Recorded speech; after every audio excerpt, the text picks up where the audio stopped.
Yep.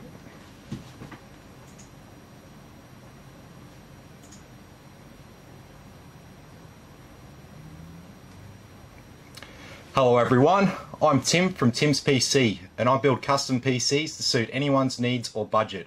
I also live stream all my builds and repairs for transparency and educational purposes. So if you would like to get an awesome new PC and you'd like to see it get put together live, send me a message today. Alright, so tonight we're going to be building Laura's PC. So Laura is a friend of one of my other customers, and from what I gather, she really loved my other customer's PC, and she wanted one exactly the same. Only thing is, it made sense this time around to, instead of go with a 2060, to go with a 3060. So it's going to be a slightly upgraded version of the previous one, but it's going to be pretty much the same rig. So I'll go around the features here that it's got. So obviously it's got the RTX 3060 graphics card here, which we'll put down to the side. We've got an MSI Z490 motherboard under here. This is a what they call an OEM box, so it's basically for people like me who build computers. It's not designed as a normal retail unit. Yeah, it's just a plain box. It says MSI. There's little documentation with it and stuff like that. It just assumes that it's going to someone like me who's just going to put it together. So we've got one case fan here. Not a great deal of case fans, so Laura can let me know, but because we can fit fans along the bottom. So if you wanted to add a little bit more RGB bling and have a little bit more airflow in the case, we can add a 3-pack of RGB fans along the bottom of the case. So I think I forgot to let her know that I'm actually doing the live stream now. It's probably not very good. If you could find her on Facebook, babe, and let her know. Alright, so we'll keep going. So obviously I said we've got the Core i7 9700F, which is a bargain at the moment. Really good value. So we've got a 2TB Western Digital blue hard drive. We've got a Crucial P1 1TB NVMe SSD. We've got 16 gigabytes of Spectrix D41 3200 MHz CL16 memory. And a couple of different Lauras in here. I don't know if the most recent Laura, I think it is. Namara? Yeah, I think that's it.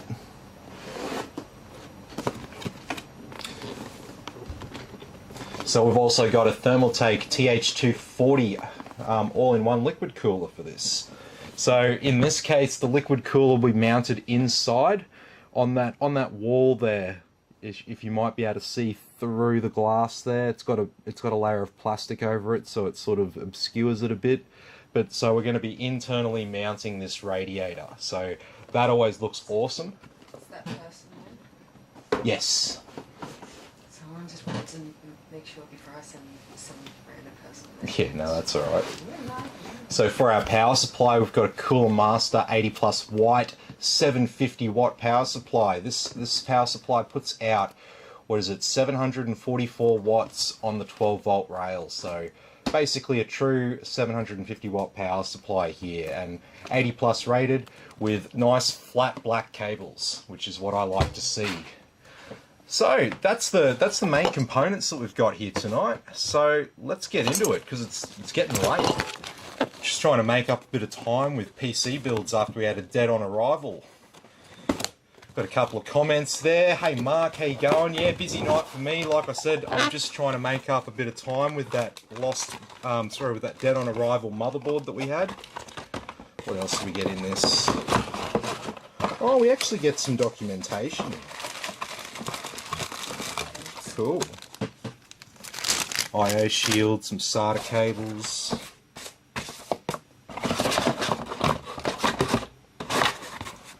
Very cool. Not that I use any of that. Nick says, think it's my end, don't worry. Huh? I think it's my end, so don't worry. Okay. I'm a bit confused there, but that's alright. I'm always confused. prefer things like computers. People are scary. Yeah, says the guy who's like working like sales roles and shit his whole life. Sitting in front of the camera right now. Yeah. Alright, so let's go around this motherboard. So this is a really good value motherboard, as you can see with the plain box and stuff. Really helps keep the costs down. But it's not designed for, you know, well it is, it's a Z390 rather, but you really shouldn't hook up like a top-end i9 to this board and overclock the hell out of it. If you just want to run it standard, it's going to be fine. And if you just want to run with like a 9700F, it's also going to be fine. It's not going to put any major stress on any of these components in operation. Not to the point where you'd be worried. If you are putting an overclockable chip in this, you might run into some issues with the fact that it doesn't have any heatsink around here. There's a couple of holes in the motherboard there, so it looks like it could have had a heatsink put in there if they had gone with some more expensive capacitors along here.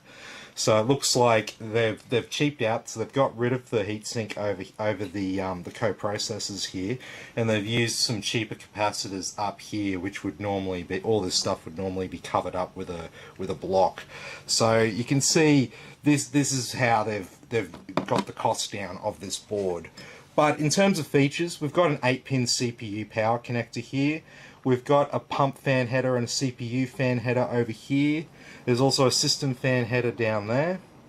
And so, what else have we got around here? Another system fan, dual channel memory, so 4 slots. Channel 1, these two. Channel 2, these two.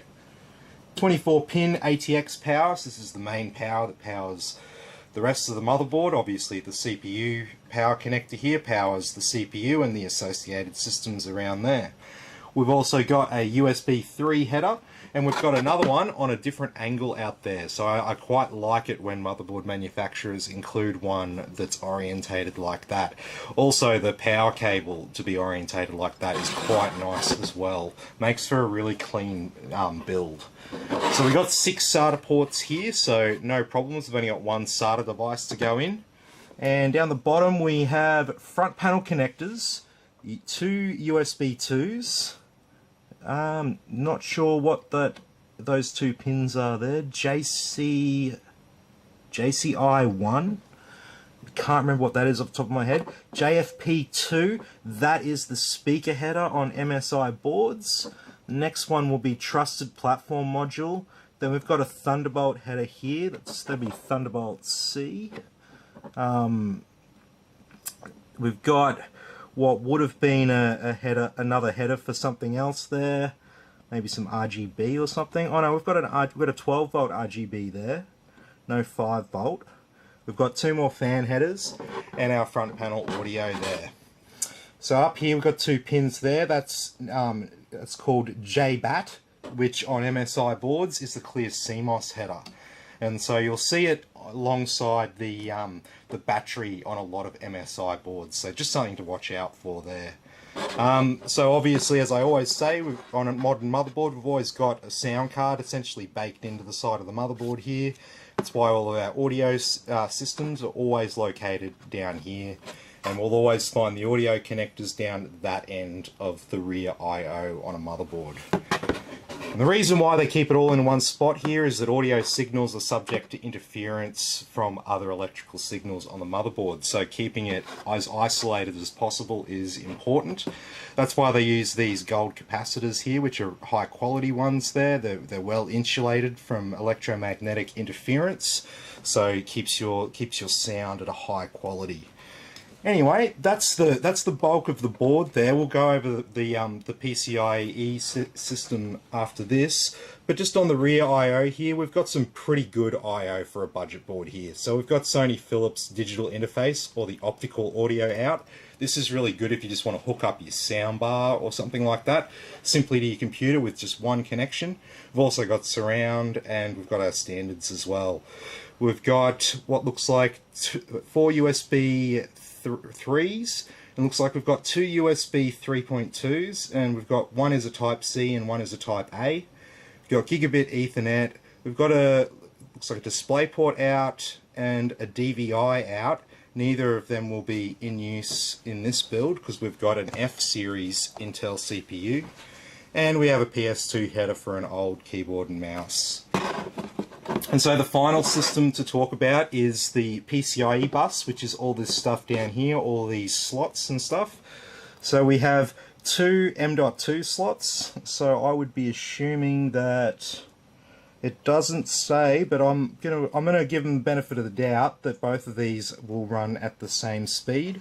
I've had MSI boards with dual M2s like this, with the CNVI Wi-Fi module as well, and both of these M2 slots ran at X4 speeds, so we're going to assume these are X4s.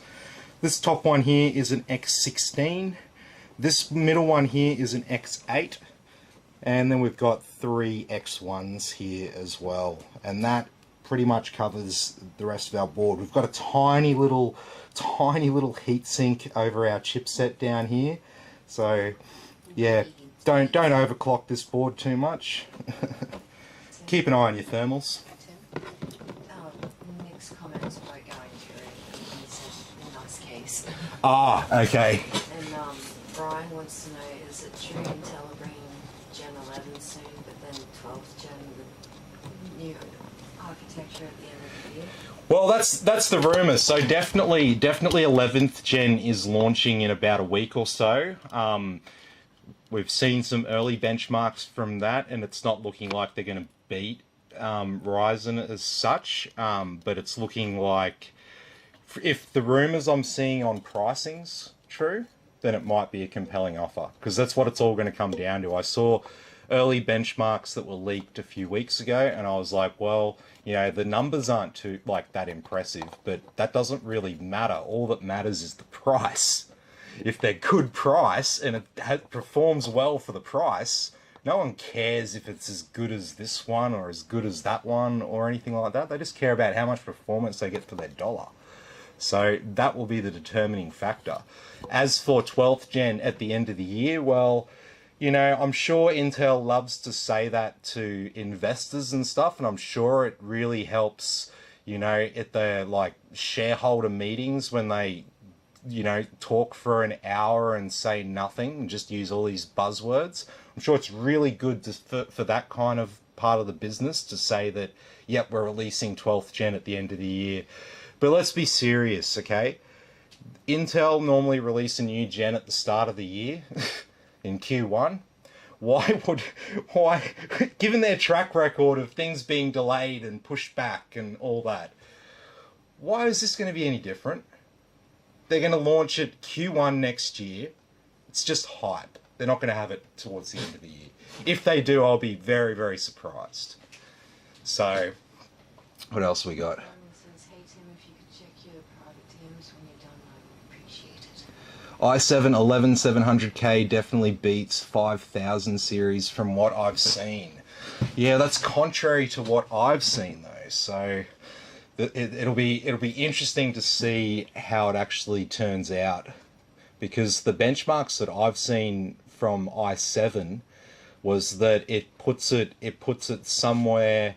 Its multi-core performance sits somewhere between a 5600X and a 5800X, and single core it was about 5% below, so roughly equivalent, but still just below, and below on the multi-core as well. They were talking up huge IPC gains, but I think the best result in terms of IPC gains is on the i9 SKUs, not the i7. So who knows? Look, we just got to wait and see, because it's all sort of speculative at this stage.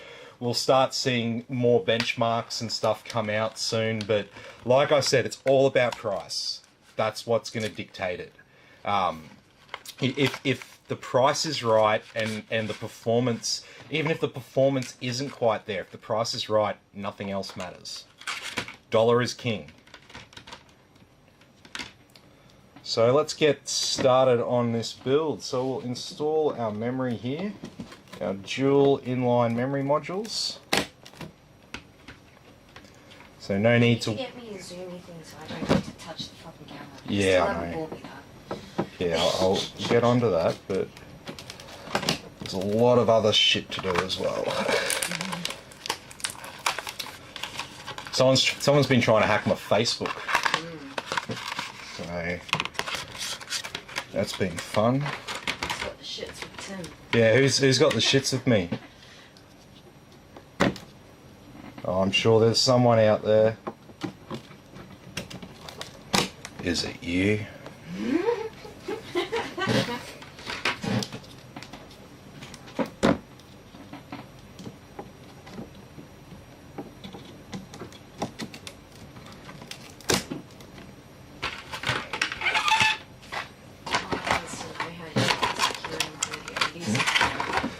So I have a 3080 inbound. It is a Gigabyte RTX 3080 Turbo Edition. So it's the one that's based on the sort of blower style card that the Founders Edition cards are. So I've got one of them inbound. I do have someone who's kind of interested in it, but he'd rather have an Aorus Master, and he's got one of them on pre-order. So, you know, if you're interested, yeah, I do have one of them inbound. I sort of take what I can get at the moment. So, yeah, have a look at it. It's definitely, I'd say it's the perfect one for someone who's chasing a build that wants the sort of more minimalist type look.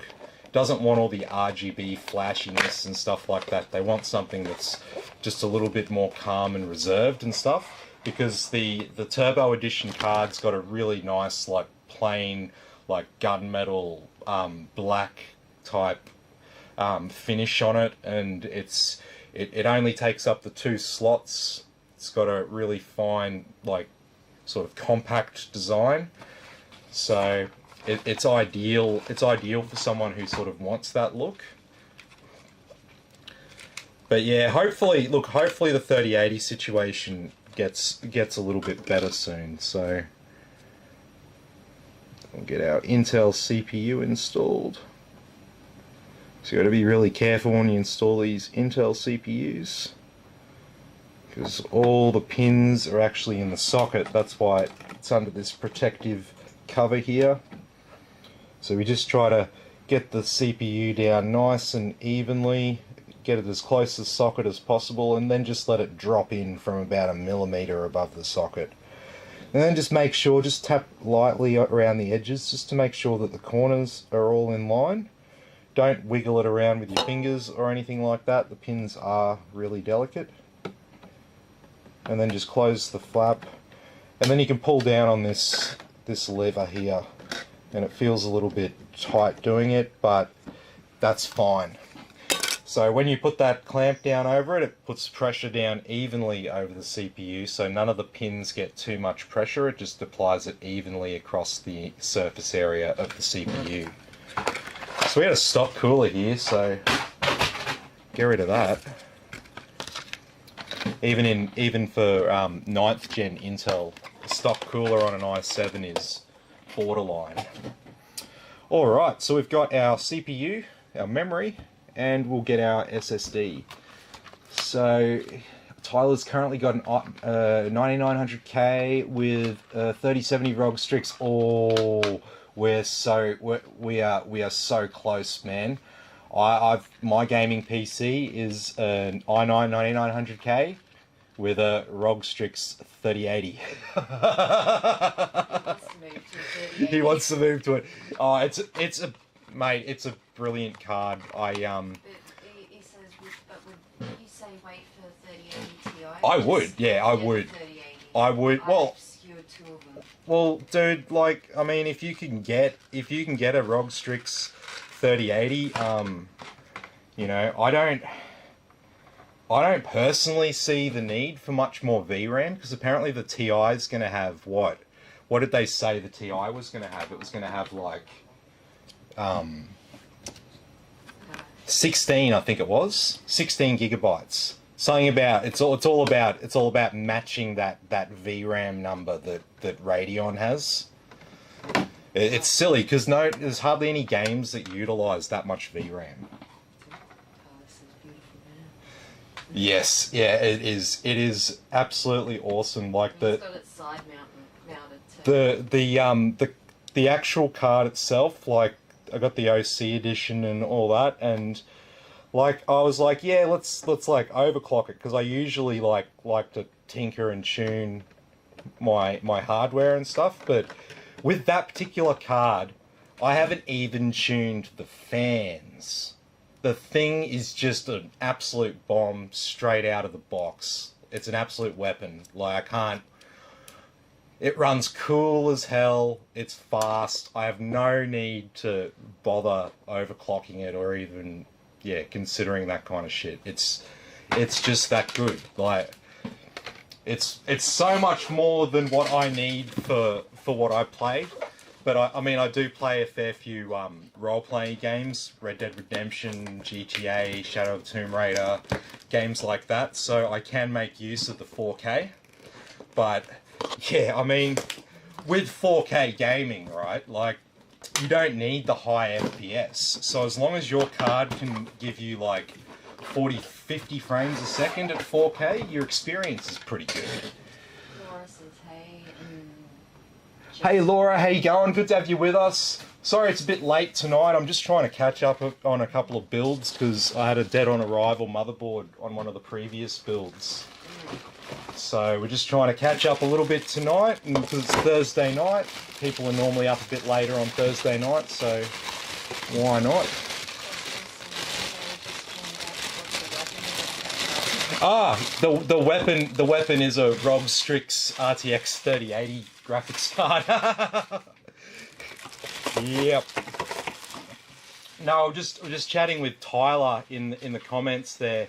He's got a very similar system to me. Like got the same CPU, and we've got basically the same graphics card. We've got the same version, but I got the 3080. He's got the 3070, and he's looking to move to the 3070.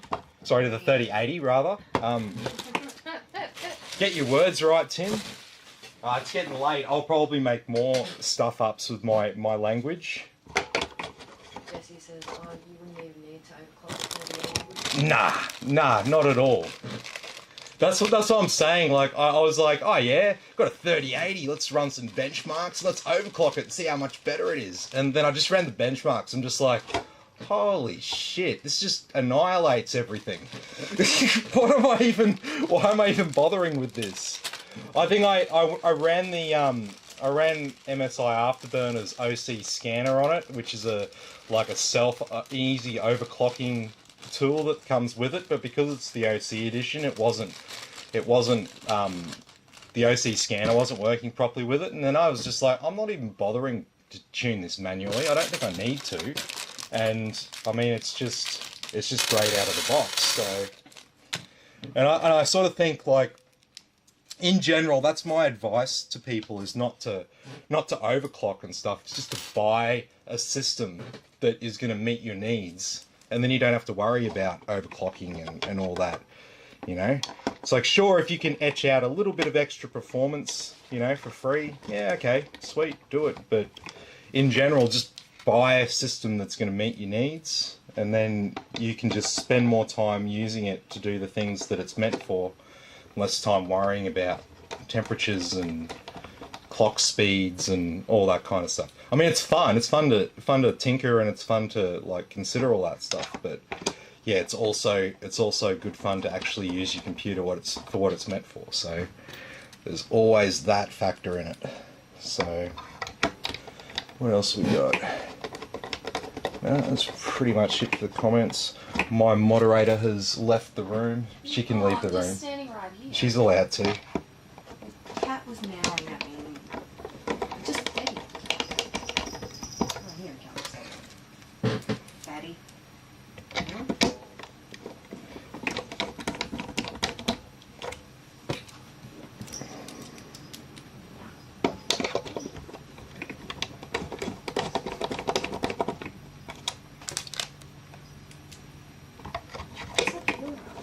Alright. So we've got our fans installed on our radiator. So now we can look at mounting our cooler. So we Cat's in the salt food today, yeah. Alrighty, so we've got one of these lovely back plates here. And what have we got to mount with this? Oh, lovely. Sweet FA. I love sweet FA.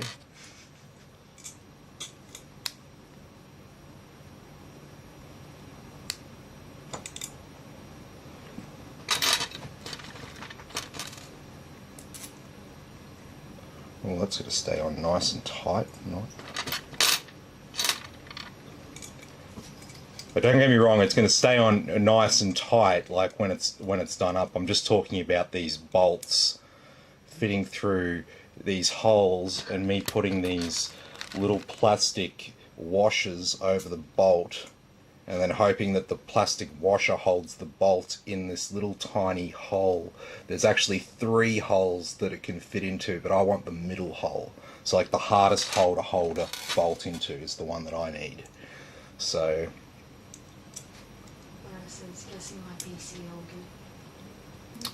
or is it, yeah, so I mean we're just at the start here, Laura. So we've installed our SSD, we've installed the CPU, we've installed our memory, and so now we're looking to install our CPU cooler, which I've partially put together here. And so now we're doing the back plate for that, just prepping that up. And basically what we're doing is we're going to get as much of this board ready before we put it in. We're going to put as much stuff onto it as we can to make it easier when we actually do put it in. Because it's much easier to install this stuff while it's out of the case than when it's in the case. Yep. Okay. That's all looking good. So with this Intel bracket, this can just go on just like that. There we go. We'll leave it flat down there and none of those bolts will fall out. And we just got a couple of feet. And these are just there so that when we tighten down the cooler, we don't over tighten the bolts. So these offsets will stop a bolt from being tightened down beyond a certain amount. So we've got to remove this bit of plastic from the base of our cooler.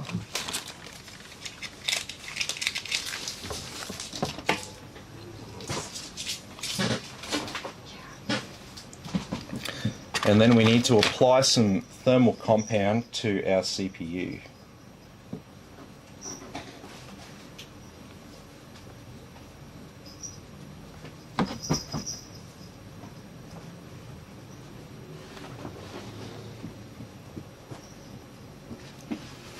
So you just want a nice thin covering.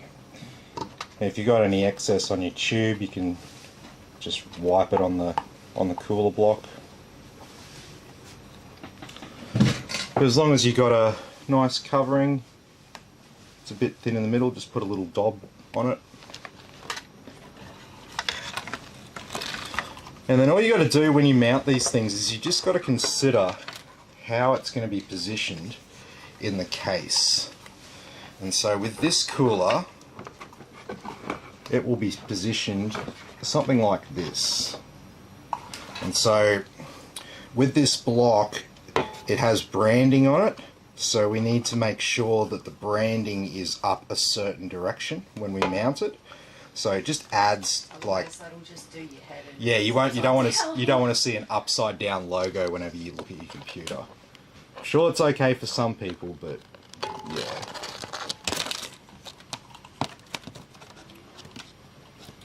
So just holding these cables under these screw holes here, because we want to try to conceal them as much as possible, but I've got to make sure that the block doesn't come down over those cables.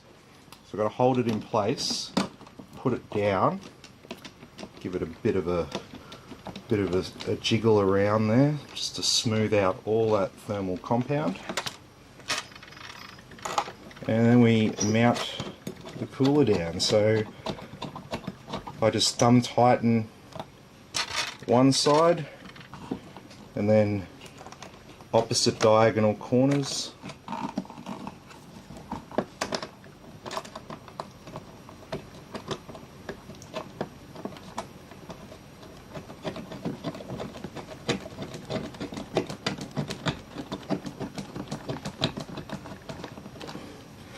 There we go, got those first two.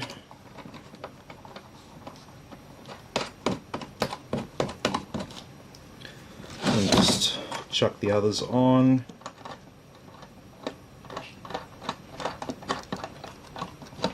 You don't have to thumb tighten those other two. I've already done the first lot. And you notice that these screws are also on springs. This is another mechanism that'll stop you from over tightening it as well. Because once that spring gets pressed down, it becomes very, very hard to tighten the bolts further. You'll feel them stop. Also, the shape of the screw, the Phillips head screw mark's got like rounded edges, so that you don't actually have very good grip on them. So once that spring starts getting tight, you'll actually lose. Well, you won't thread it. It'll just slip out of the bolt. You just won't be able to tighten it anymore because you've only got a certain amount of grip on it with the shape of these bolts. That's all the smart engineering that the engineers put into these products to stop consumers from destroying them. Alrighty, so that's mounted up nicely. We've got that cable concealed well. And so now we've got our cooler on our CPU, our memory installed, our SSD installed. And so now we can turn our attention to the case.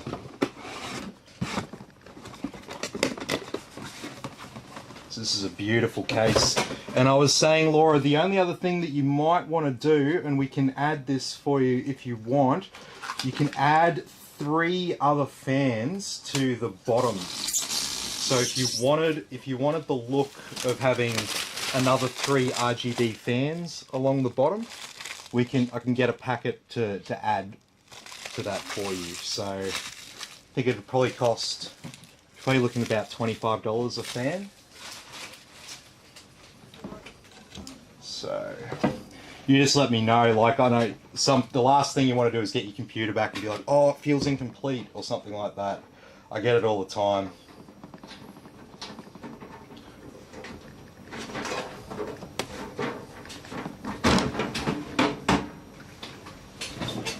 You don't have to be eating anytime soon. No.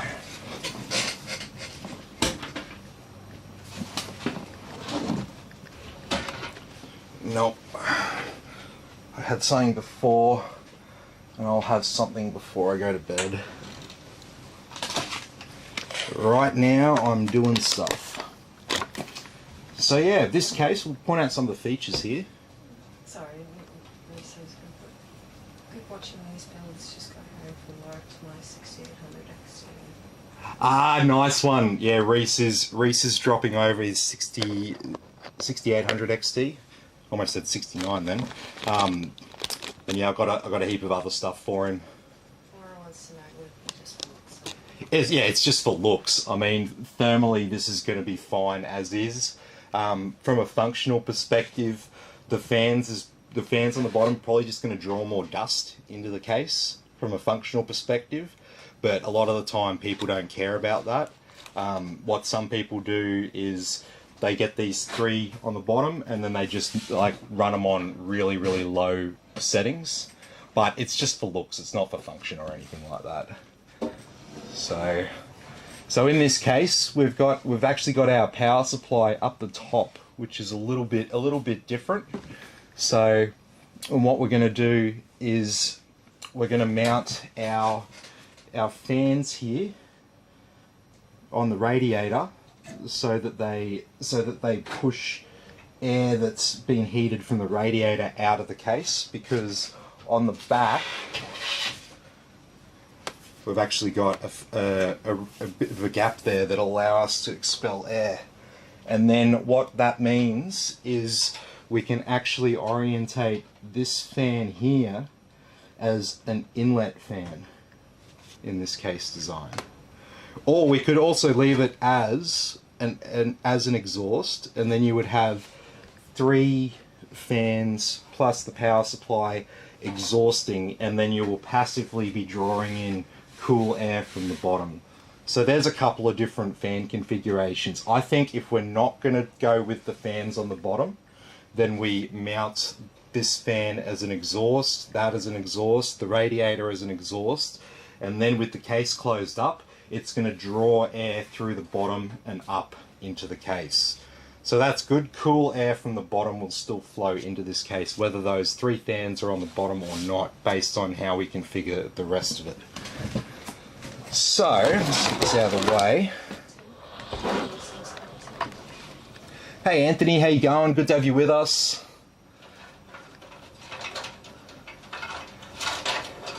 And so yeah, around here, so we've got a couple of hard drive trays up here.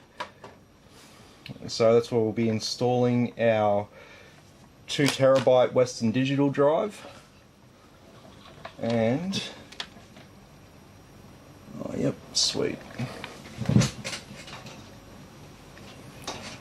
So I'm pretty sure we can just put that in now.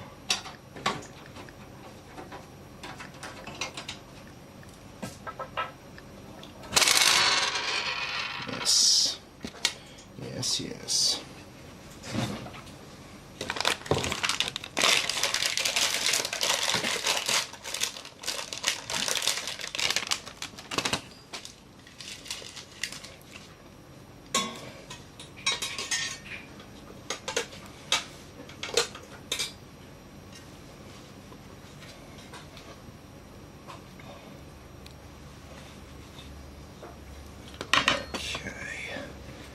So there should be some...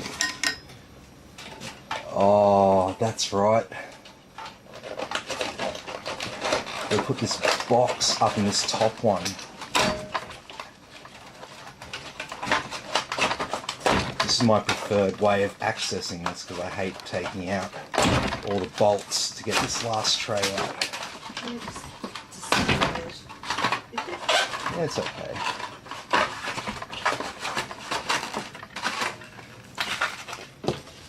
Just rubbish anyway. Don't need that. And so these should have some of the bolts that I need. Yes.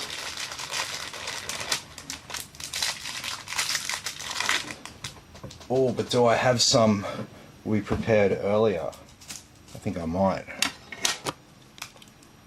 Yeah, these are the ones.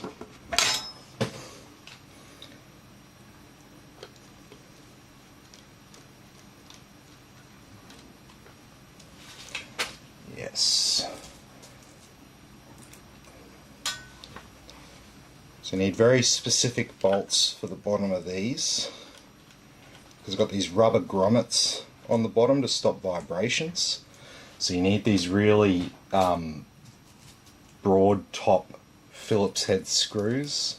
If not, you'll just screw the screw through the grommet. So unfortunately, not just any old screw will work for these hard drives.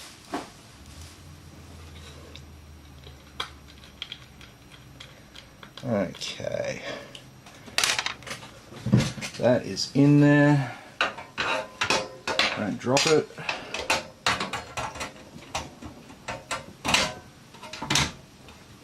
There we go.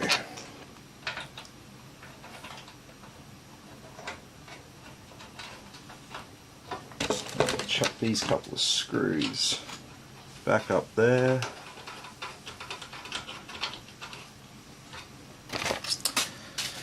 And I've got a solder cable lying around. I do.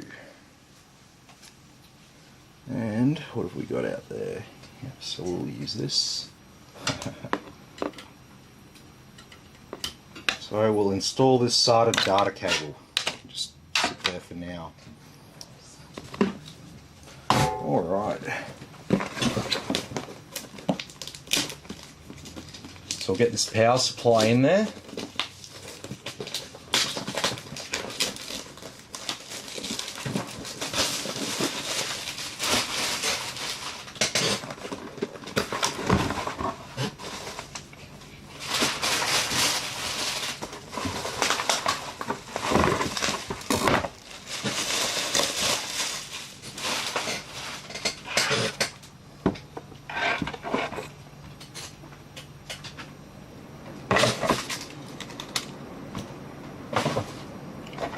So here it is, our 750 watt power supply. So in this case, there's no choice. You have to mount it with the fan drawing air from inside the case out to and blowing it out the back. Some people don't like that configuration for their power supply.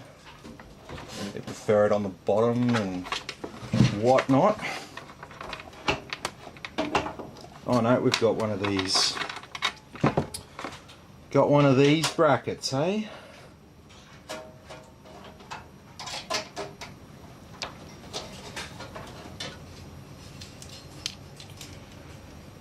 So what these allow you to do is mount it while it's actually not in the case and just slide it in the back there.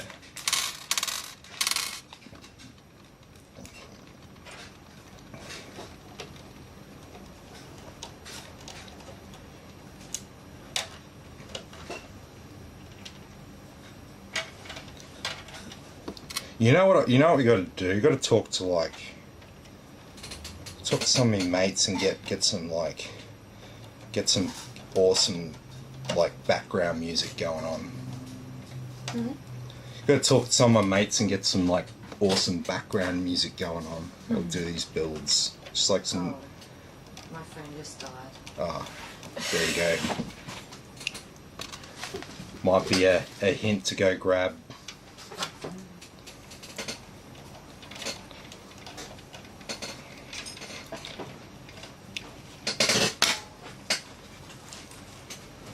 Okay.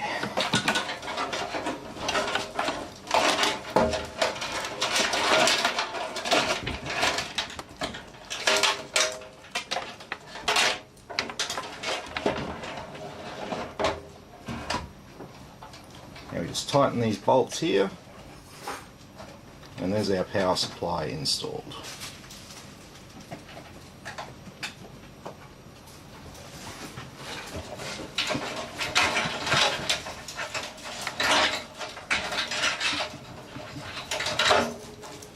Get all these wires and cables out the back, and we'll turn the case down.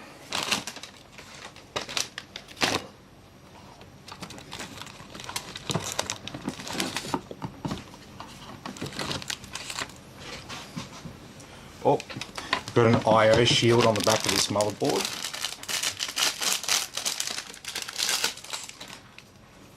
So just this little plate. It's only there just because of aesthetics. It has no real function at all. It doesn't protect you from electric shocks or anything like that. It's metal. It's metal, yeah.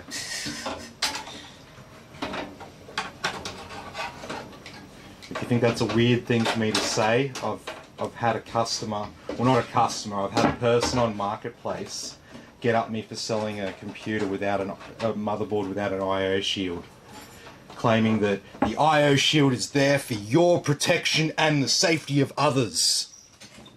I nearly pissed my pants because it's there for aesthetics. It's because when the first engineers prototyped a home desktop computer, they had a big hole where all the cables come out at the back, And the marketing guy's going, nah, has to be, you have to have a panel there. And the engineer's going, oh, are you serious? That is most probably true. I don't know that it's true, I just made it up, but that sounds like, that's usually how it goes. Because the engineers are on one level, and then the marketing people are on a totally different level. What makes sense to engineers does not make sense to the marketing people, and yeah, that's the challenge. So I've had a job where I dealt a lot with big companies like Coles and Woolworths, Metcash, and others. And when you deal with companies like that, yeah, it's very much like that. You'll talk to one person, right? And they'll be like, "Yep, we want to do this." And then you'll talk to someone else at another part of the business, and they'll go, "Oh, no, we're not doing that. Oh, no, definitely not. And it's like, okay, so which one is it? And usually what it is there's, with companies like that, there's usually like a commercial team, and then there's like an operations team. And so the commercial team wants to make deals and get money. The operations team wants to cut expenses and introduce efficiencies. So they've got totally different KPIs. They might work for the same company, but realistically it's like dealing with two different companies that represent the same company. So that can be interesting.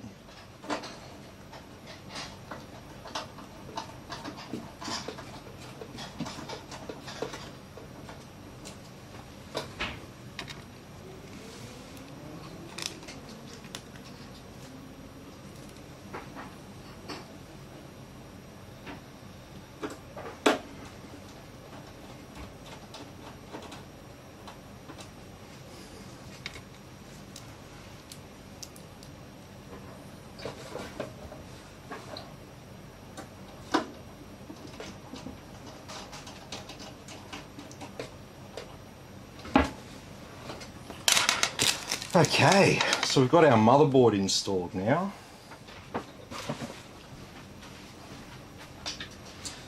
So now let's turn our attention to the cooler.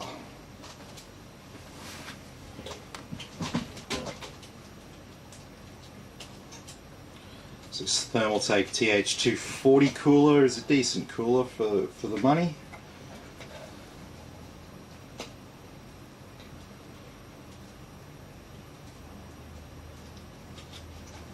Thermaltake can be a bit of a polarizing brand. People like love it or hate it.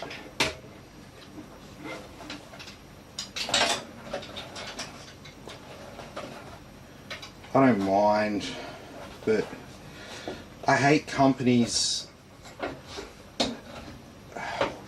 How would I explain it?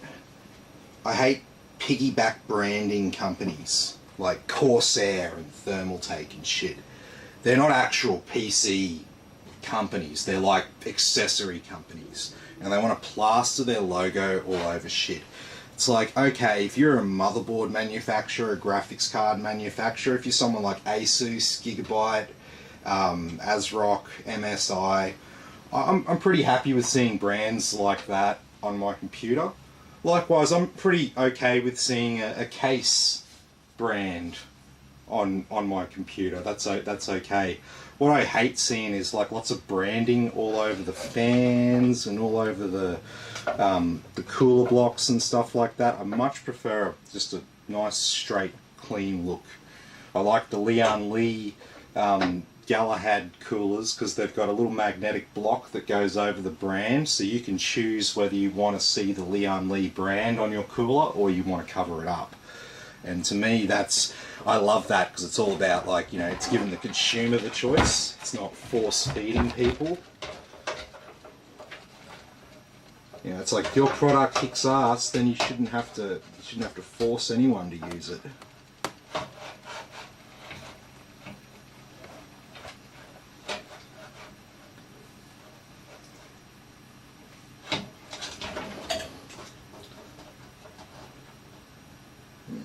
about there.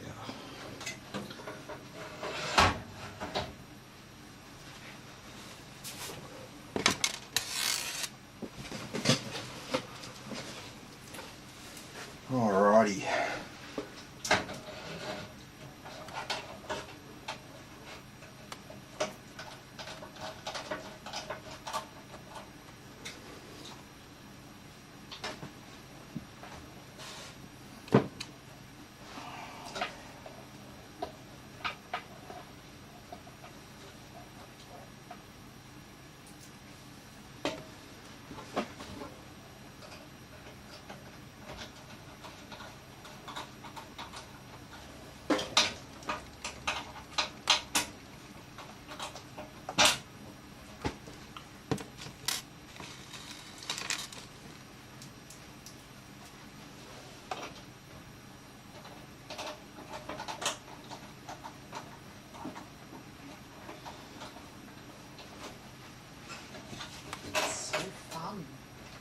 Yeah, I know. Sorry. This is the tedious part, though.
Last one.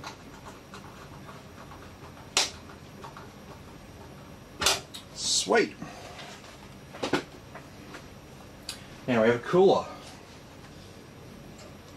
So let's get some of these other cables out the back.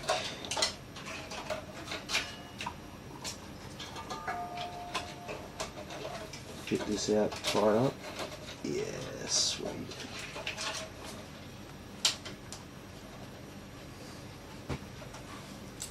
Okay. We're nearly done prepping our case. We got a fan to install.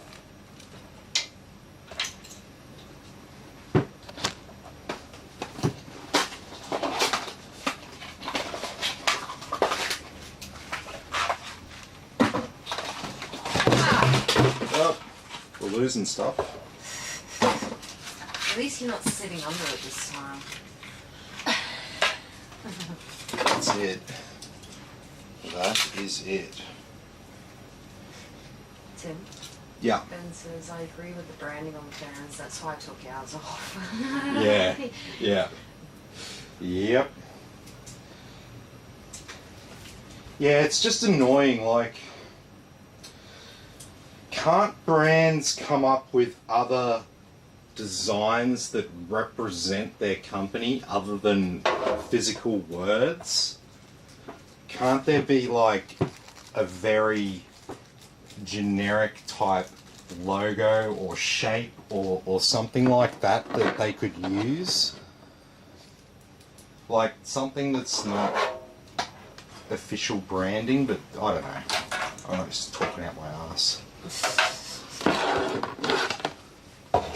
No, but like, no, like, what I mean, okay, let me elaborate, because I'm not completely talking out my ass. McDonald's have changed their official logo where they just use a red bar and a yellow M. They don't use words anymore. They just use that symbol, because that symbol is so recognizable as McDonald's that there is no point in putting the words on there. Do you know what I mean? And that's sort of what I'm getting at.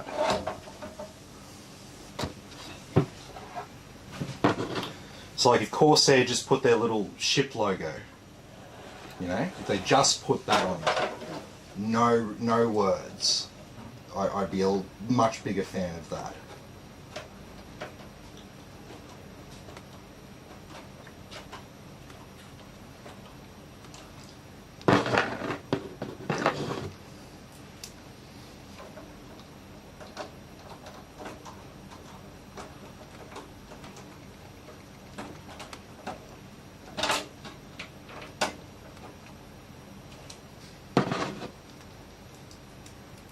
Alright, nearly done.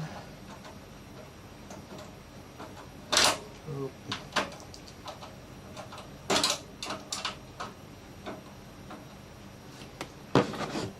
These bolts are a little bit tight.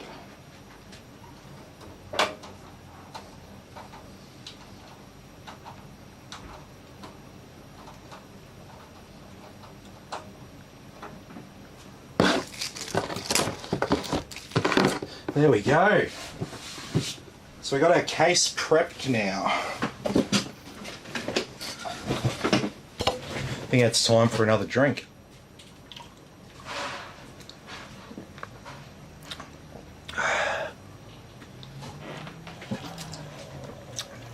I don't drink alcohol, but I eat a lot of lollies and I drink a lot of V and coffee.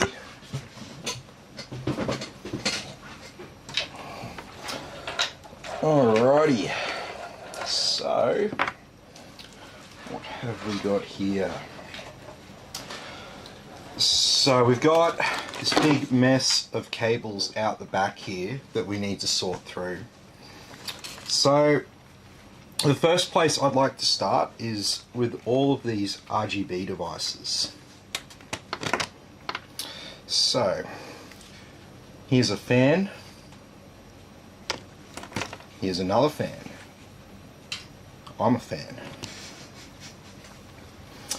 Alright, so what we can do with these is we can daisy chain these up. So see, we've got a male and a female plug on the end here. So the male can go into the female. Just gonna make gay plugs there for a second. No, I went to plug two of the male ones in together. I was like, that's not going to fucking work. Oh dear. Okay, so we end up with this random plug on the end here. So we need to turn our attention to this mess of Thermaltake cables here. So we have this Thermaltake remote. It's kind of trash. Why?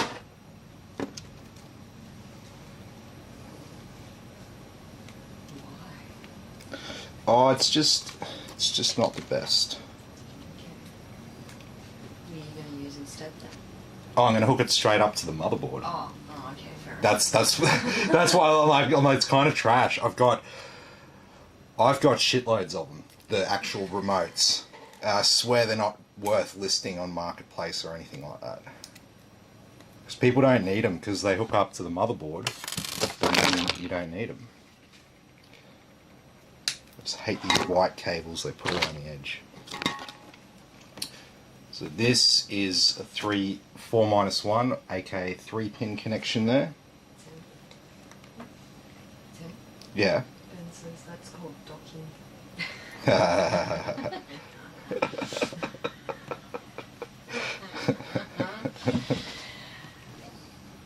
Alright, let's move on.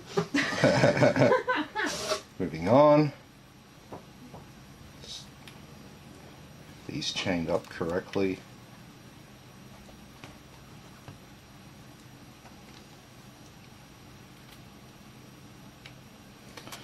Awesome. So now we're left with this, but we've also got another RGB device here as well, which is a different type of RGB device. So what are we going to do with this? We do not have a 5-volter, do we? Oh, maybe I will need that thermal take controller.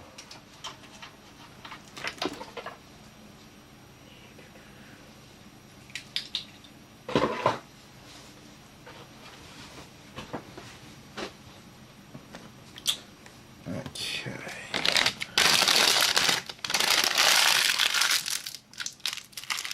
Now I'm gonna hook that up. I'm gonna hook that up too.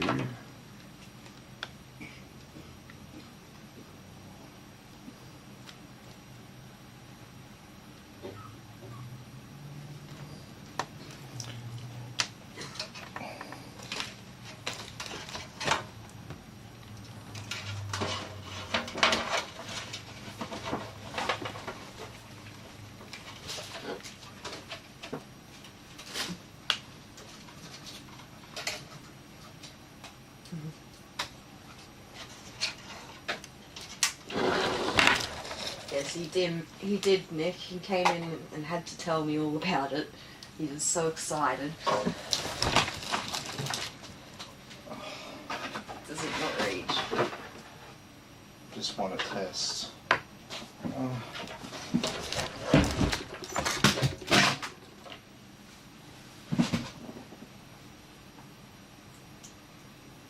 It's working. Back one is. Is everything working? No, just the back fan. Just the back fan. Mm-hmm.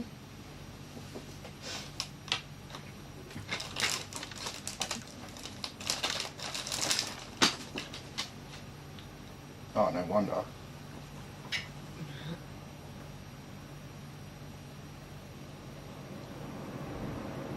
It's like flashing. Oh, now it's not. Now it's working. Yep, alright, sweet. Use this controller here. And we're just going to bend a couple of these pins. Yes, you heard that right. And the reason why we're doing that is because this connector is a piece of shit. And by bending the pins, it'll stay in there better. Okay, so now we're left with even longer chain of nonsense. So what do we do with all this shit? Well, first we untangle this fan cable. Get that out of the way. And then we've got to sort of tile this shit up. So start by like untangling it so you don't have things crossed over. Try not to unplug what you need to keep plugged in.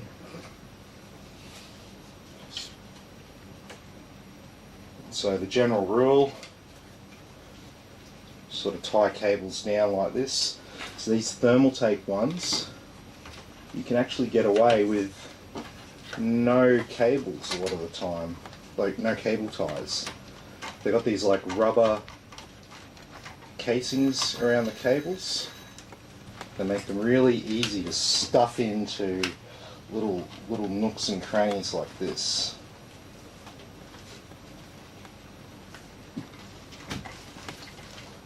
And no cable ties required.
is it?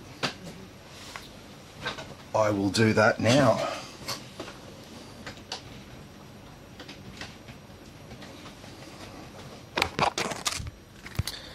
It lasts a fair while before it actually goes dead, which is good. It's a bit like a fuel gauge in a car. Okay, so we've got a little RGB controller here as well. So that can go in, we'll probably put that in down the bottom.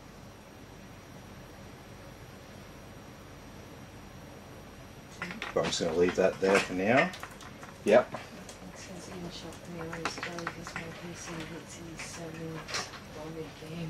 Yeah.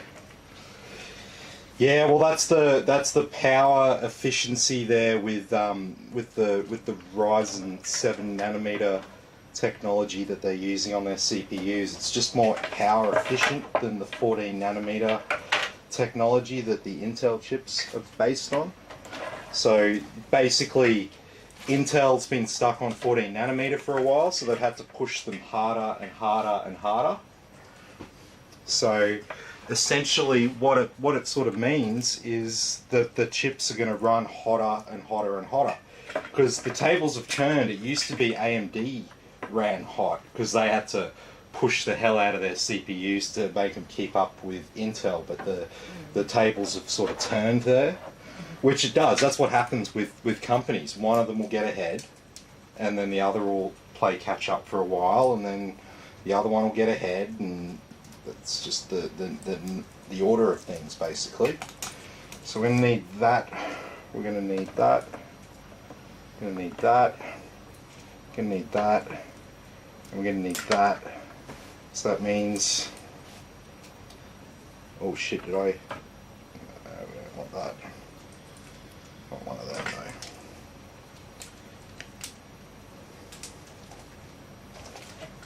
though. These excess cables, we can just stick them back in the top there. Oh, there's a cable that just poked through on the other side. Oh, did it? Oh, of course it did. Peekaboo. Anyway, so now it's getting a little bit more organised. One RGB cable's kind of sticking out there through the middle, but that's okay. That'll be positioned sort of like that.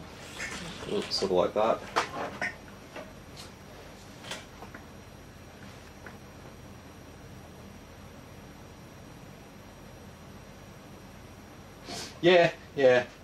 Well, see, the thing is with the 3090s, right? That's the full die. They had to cut down the 3090s for the 3080s.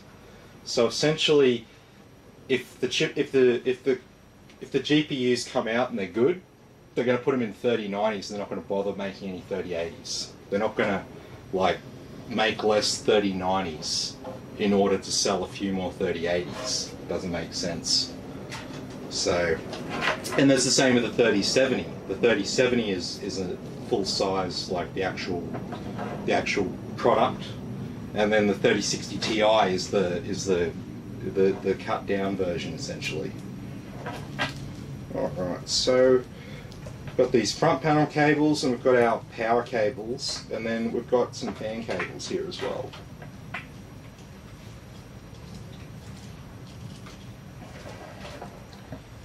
So we'll get our CPU pump plugged in.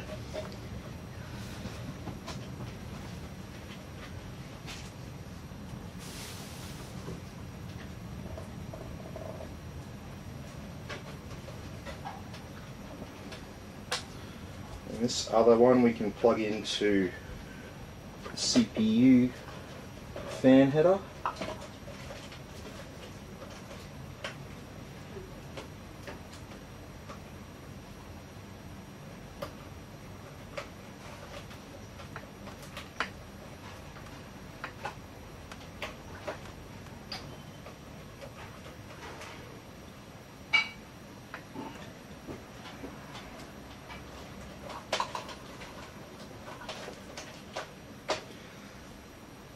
Sweet. So we got those two fans installed there. And so now we've just got these last two here to install. And these guys are going down the bottom.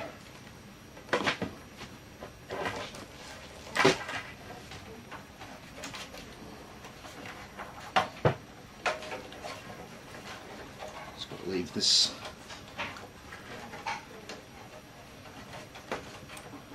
Leave this bit sticking up.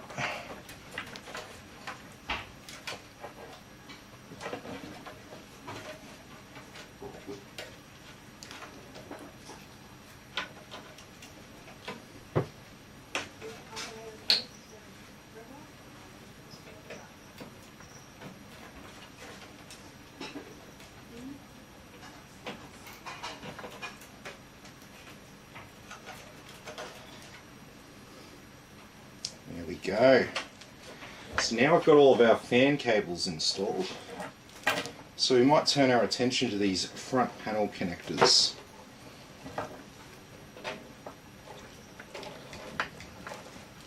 So what we'll do with these, I'm going to use my first zip tie.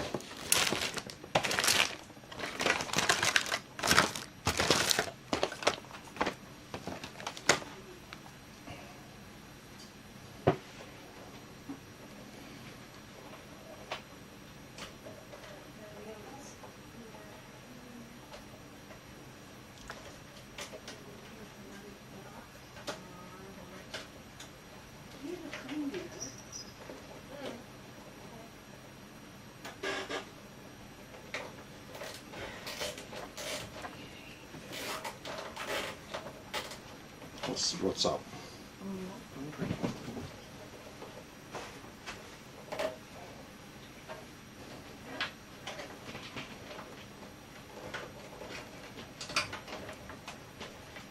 Yeah. I've been building PCs pretty much my whole life since I was about 10 years old. Built my first PC and started tinkering around. Just doing it like building friends and family's computers on the side my whole life.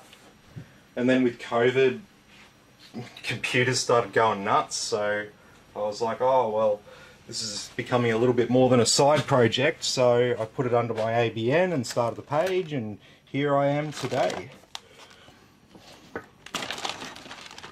See, I was always like, oh, you know, you can't make money just building PCs. You gotta have, like, you know, all these business customers. You gotta be on the payroll and stuff. If not, you're just never gonna make a living and all that. But no, it's been surprising.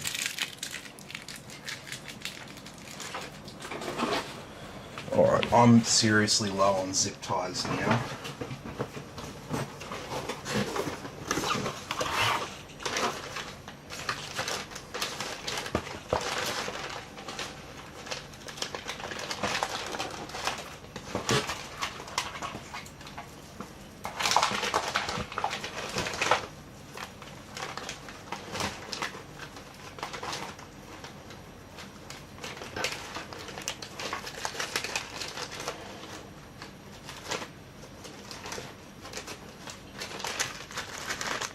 Here's a big packet.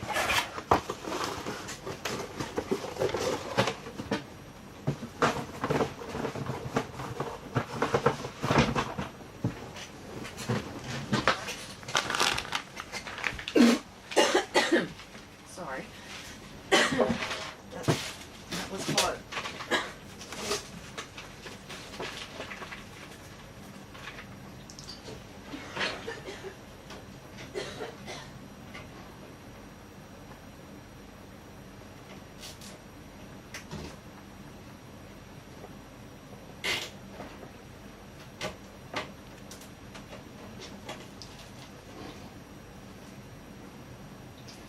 Okay, so a USB 3 actually sits up here.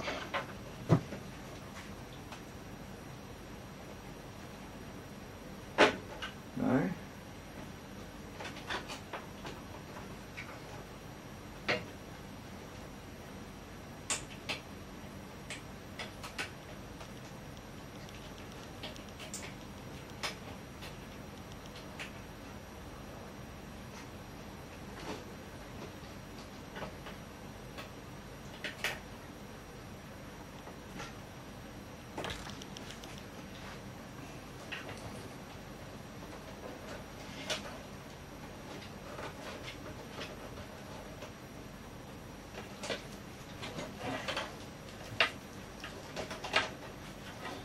So all these cables here, oh, one is SATA, which will stay out the back. These two, however,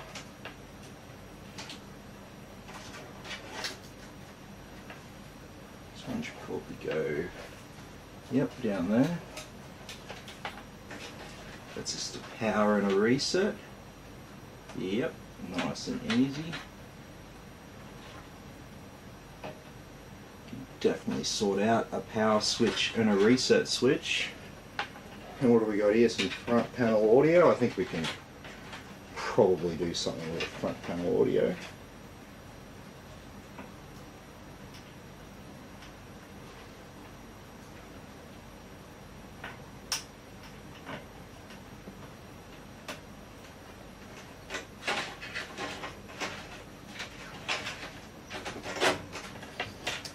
Okay, we are getting close. So SATA, RGB to hook up to the box down there, and so now we've just got our main power cables.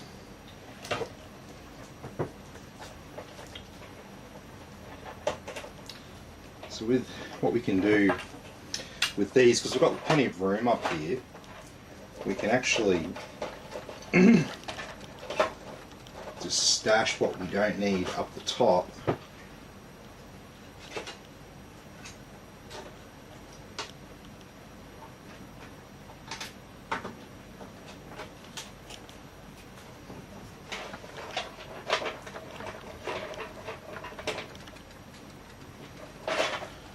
Show you what I might do.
There we go.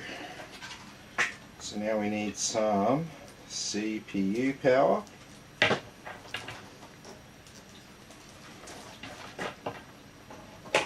So we can stash a lot of this away, because that header's just here.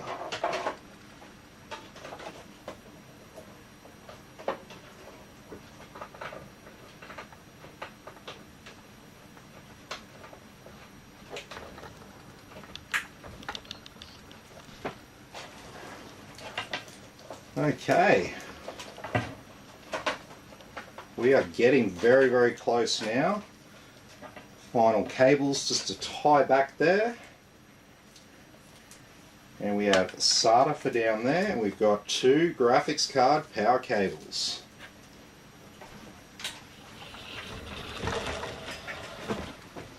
So now for the main event.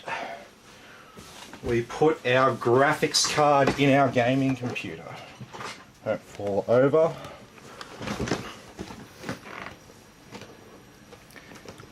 What did Nick just say?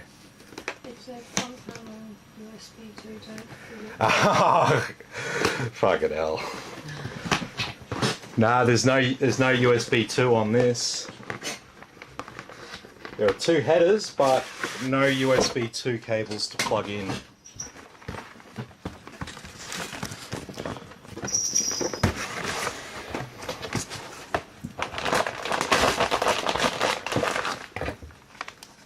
What have we got here?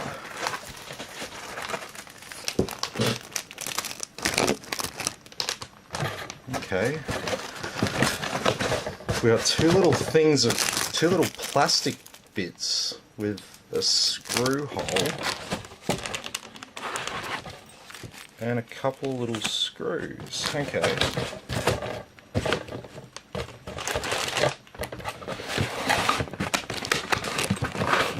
Very interesting. Here's our factory seal.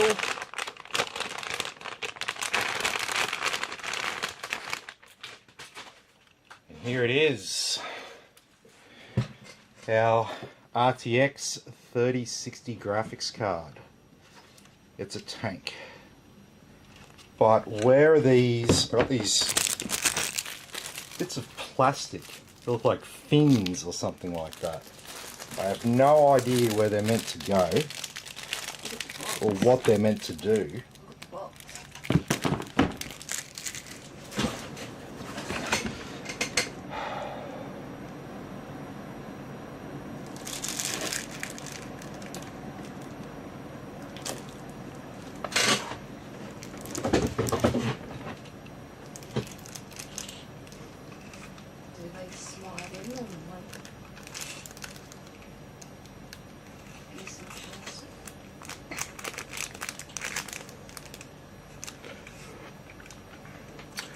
I don't know, they look pretty damn non-essential to me.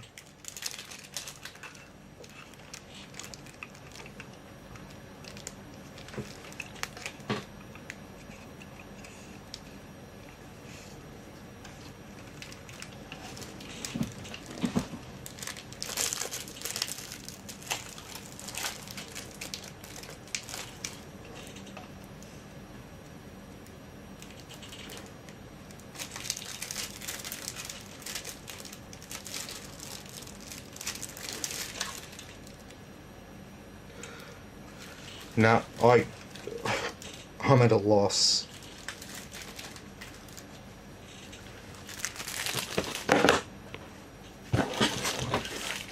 You have a look at the box, have a look at these things.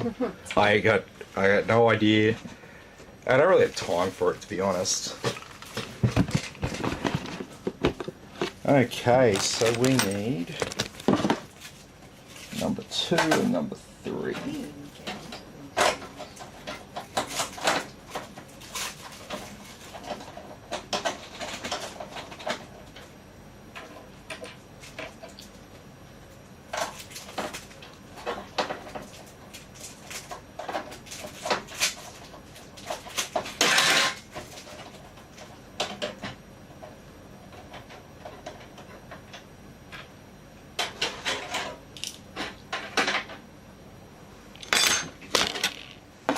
Okay, so if you're wondering, this card has 3 DisplayPort outs and 1 HDMI output.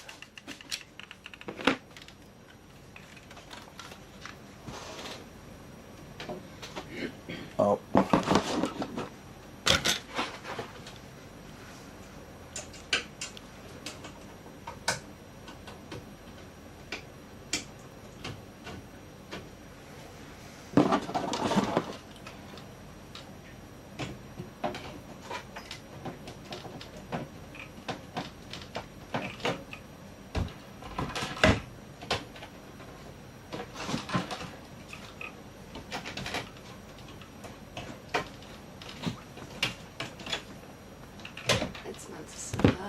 Ah.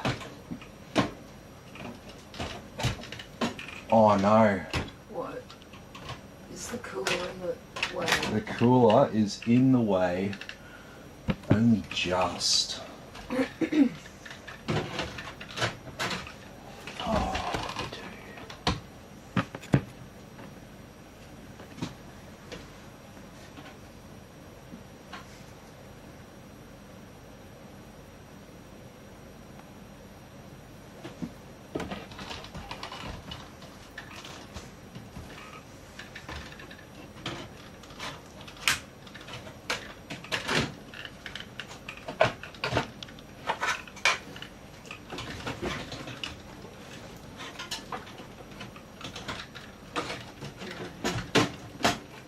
No, it's just too, it's like a millimeter too big.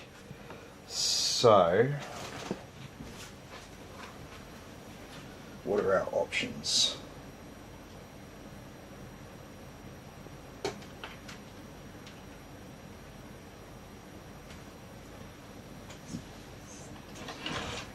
That's not ideal, but it saves hard modding. I guess it's worth it.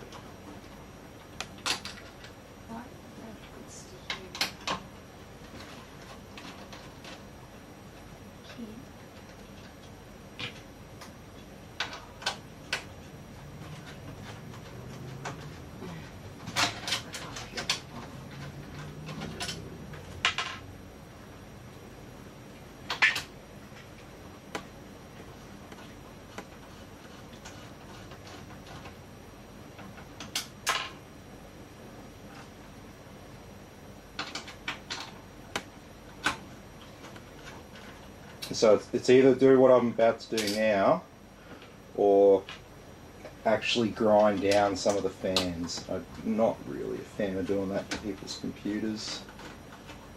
If you want to do it yourself, that's sweet, but what if I'm building a computer for you?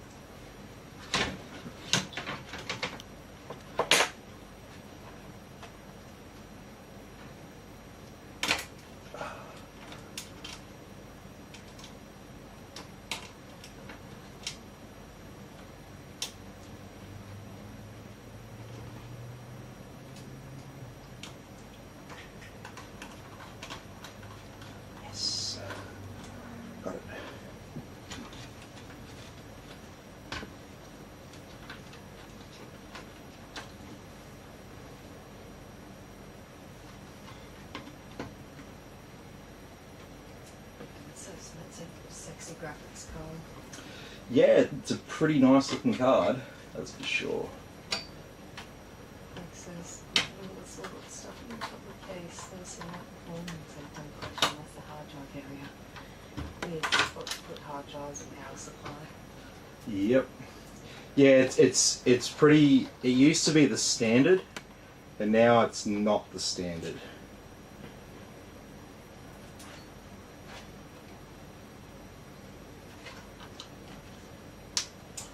Okay.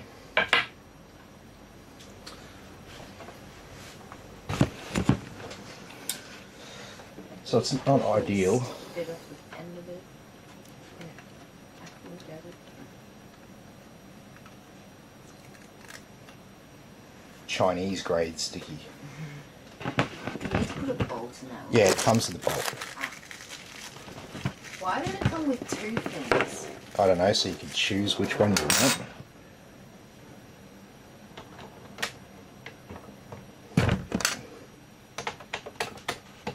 An Allen key.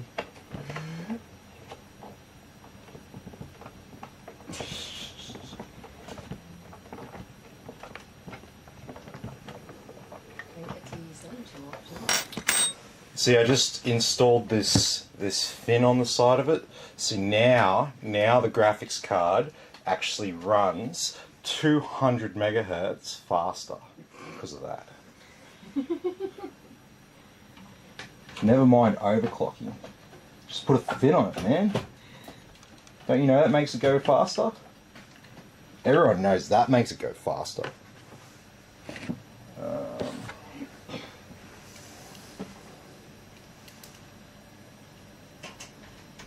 That case even has the start on. Yep. You should move it up just a little bit. Yeah. I had to move it down to get it out of the way. It's currently just sitting at the back there loose.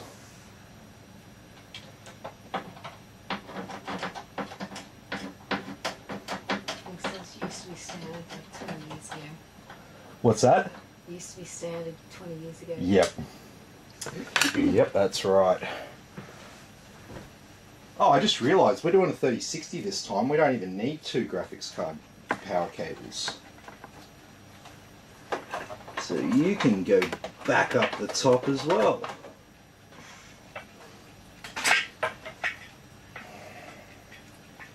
And you bastard. Which way are we run you? Yep.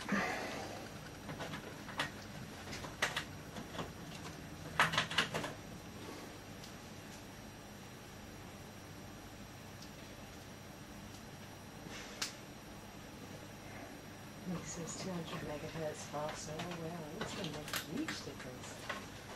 Hey, that will make a decent difference. 200 megahertz. That's like 10%. That's like 10% faster on a graphics card, roughly. Ballpark, a little bit more actually. So I think this card runs at like 1700 megahertz.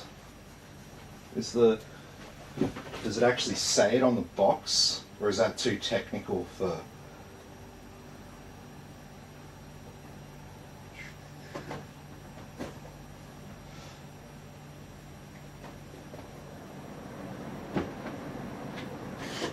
No, it doesn't say on the box.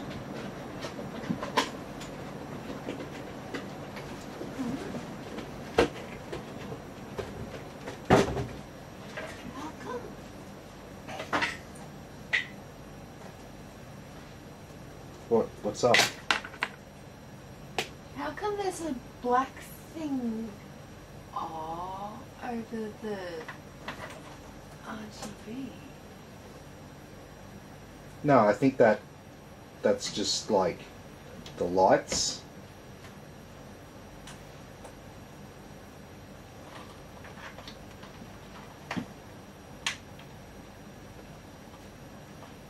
Yeah, there's nothing else that came with it, so.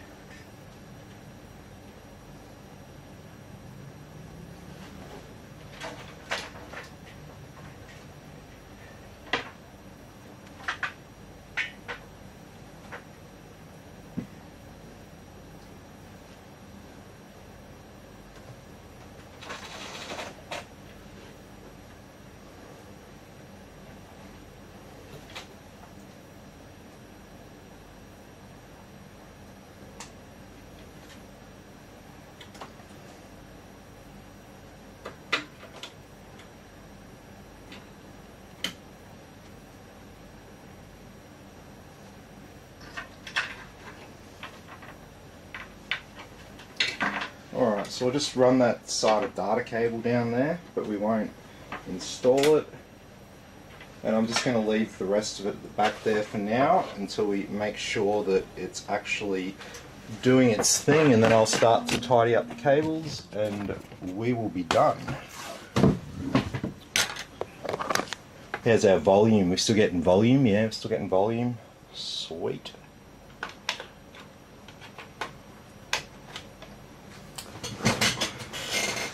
Alright, so here we are at the end of the build.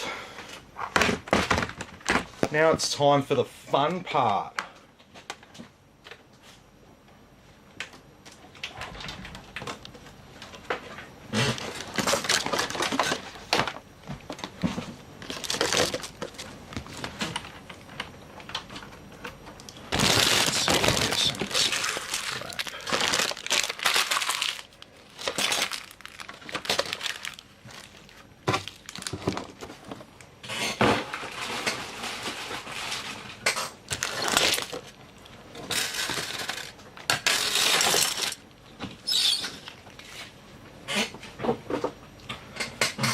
Okay, so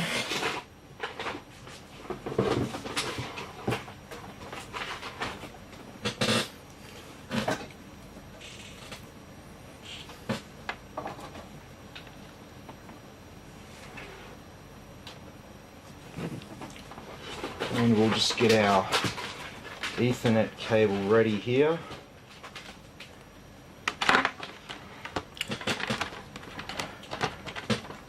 Okay, moment of truth time. Will she turn on? Will she post? I couldn't even see that pattern on that black in the front there. Alrighty, so we'll just make the screen a little bit bigger there. Okay, what's wrong?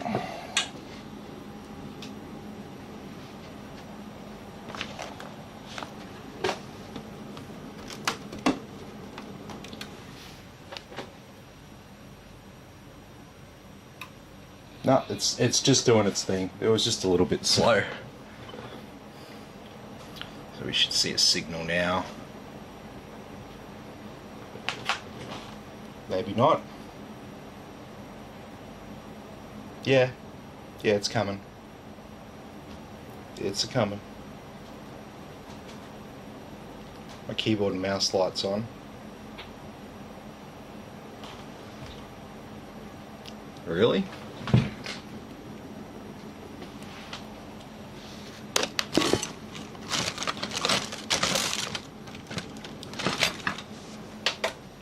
Okay. Let's plug our diagnostic speaker into JFP2.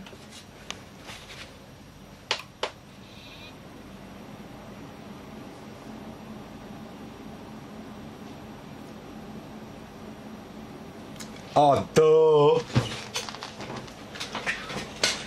Do you know why we're not seeing anything? I don't have a freaking display cable plugged in the graphics card. It might be a good idea if we do that. What do you reckon? Let's try this again. Okay.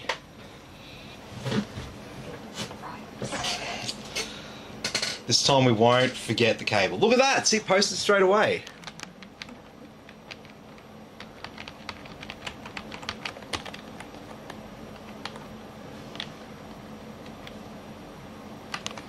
Okay. There we go. Yeah, you can see it, you can tell it's getting late. Tim's forgetting to plug in display cables and stuff like that.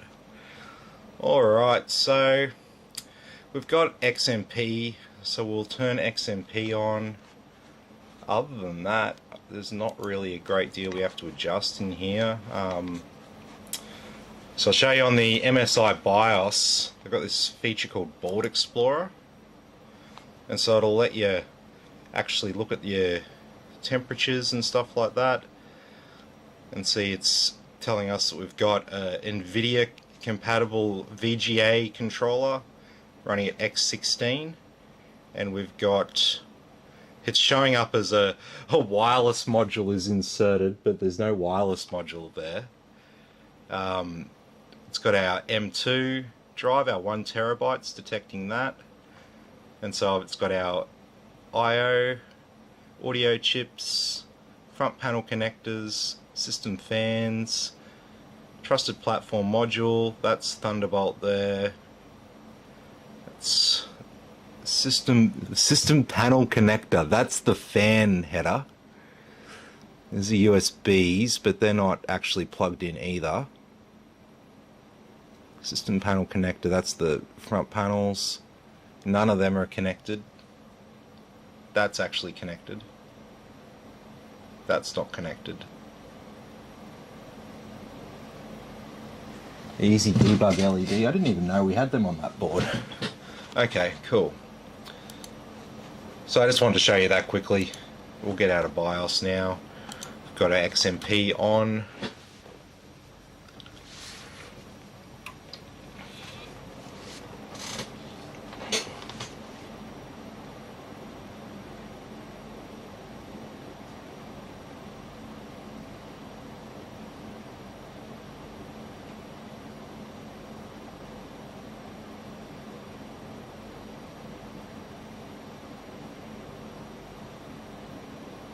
Okay.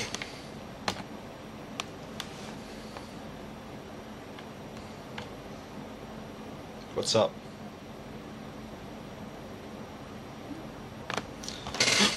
Alrighty. So let's get some windows going on.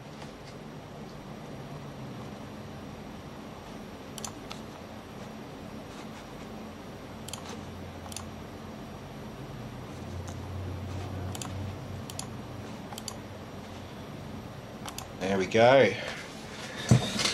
And now we can plug in our hard drive into one of the SATA ports. There we go. We can remove our diagnostic speaker because we don't need that.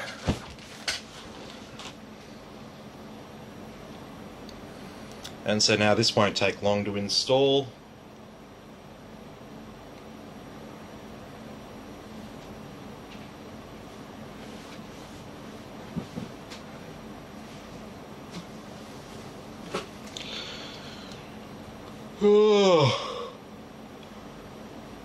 Oh, getting a bit tired, that's for sure.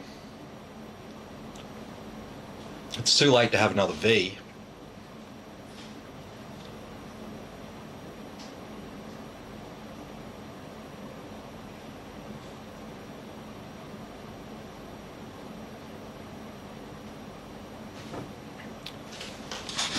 Oh, so I'm glad everyone got a good laugh out of the display cable.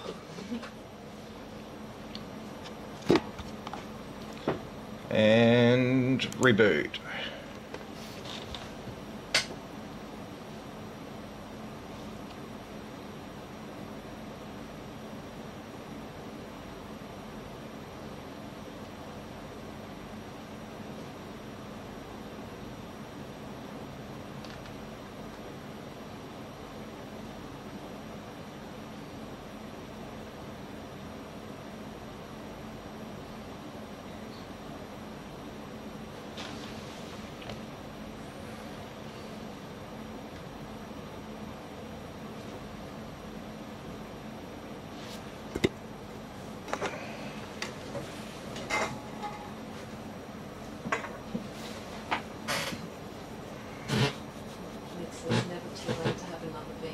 Ah.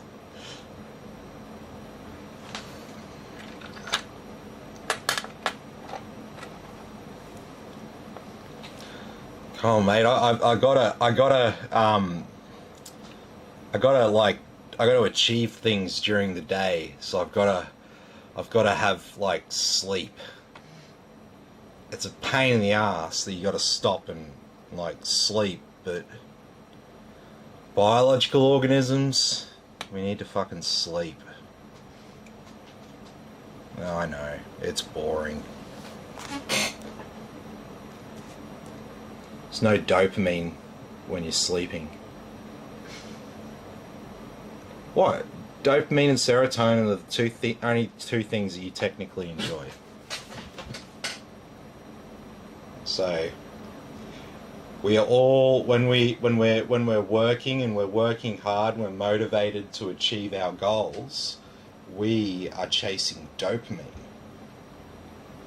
We're all just drug addicts, basically. That's all humans are. That's why humans fall into substance abuse patterns and stuff in so many cases, is because that's literally sort of how our brains are wired. We're like predisposed to finding substances addictive and stuff like that. And when you understand the motivations to seek out serotonin and dopamine, it starts to become really, really clear. Whenever you don't want to go to bed because you're doing something and it's making you feel good, it's because you're getting high on the dopamine that the activity is creating in your brain, and that's why you don't want to go to bed. What do we got? Yep, that's right, Stuart. Yeah, so this is the Inno3D iChill X3 RTX 3060 graphics card. So, I mean, it's an $800 3060 graphics card, and they've all gone up in price. So, not bad, considering that 2060s are selling for like $750 right now. For an extra $50 to get this, hell yeah. Double the VRAM from a 2060 to a 3060. 6 gigs versus 12. And it says don't forget the speed wing. Yeah, I know. You see, now that we've installed that, see it says X3. Now it goes 3 times as fast. So I've upped the game. At first I said it was just 200 megahertz. Now I'm saying it's 3 times as fast.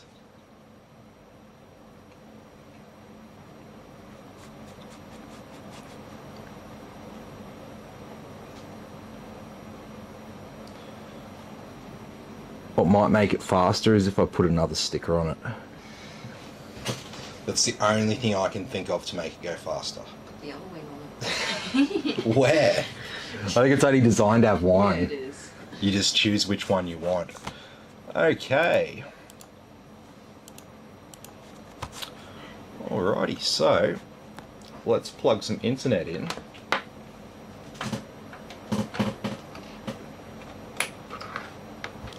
And let's plug in our SSD. Got a Type C right on the back. Yes. And I will open and view files. Okay, so what's up? And it says make it all red goes fast, right? Yeah, exactly. Exactly right. And Stuart says much difference between the RTX 3060 and 3060 Ti. Yeah, they are sort of fundamentally different cards in more ways than one. So the 3060 Ti is essentially a 3070 that didn't quite get to be a 3070.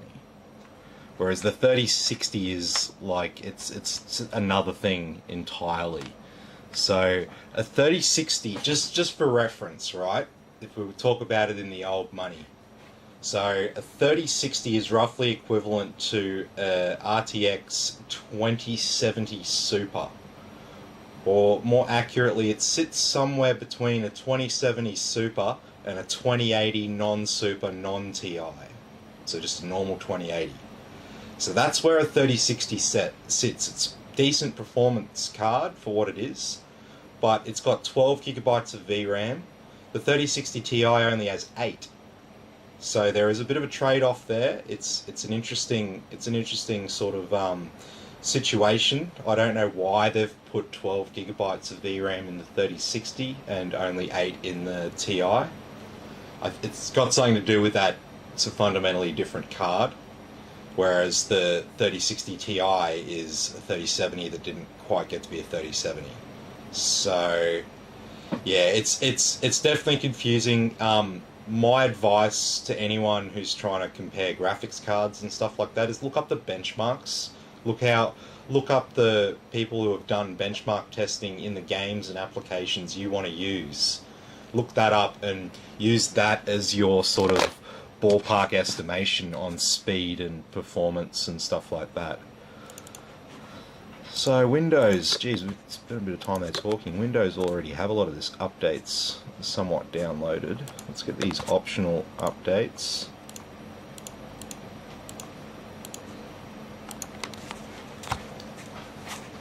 And we have an MSI motherboard, so we will get this is a gaming computer, so we'll download, get that.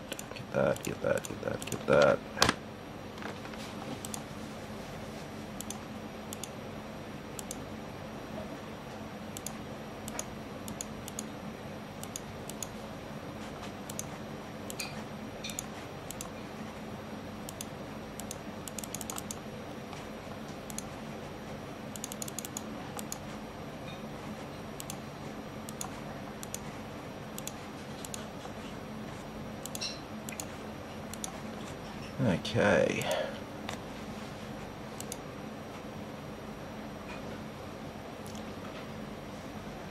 Alright, I think that's an old version of Dragon Center. We'll get a different one. Epic installer.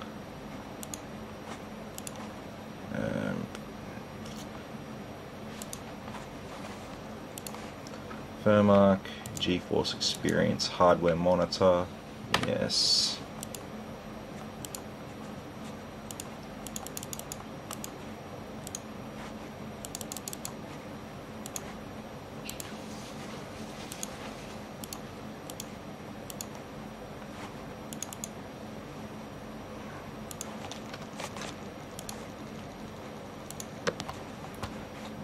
Okay, got them. So we'll get Messiah Afterburner, Origin not wanting to install just yet, NVIDIA installer. There goes the graphics card drivers. Now NVIDIA installer will work. So let's just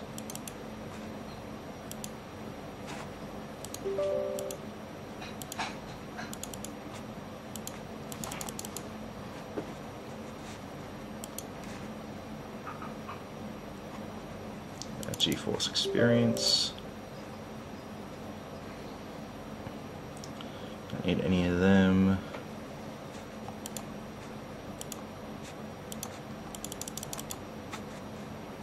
And we'll get Office. Agree. Steam.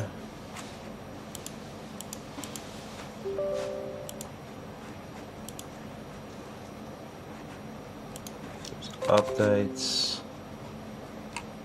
Jesus. Let's retry everything, please. Alright, so let's get rid of some of this clutter.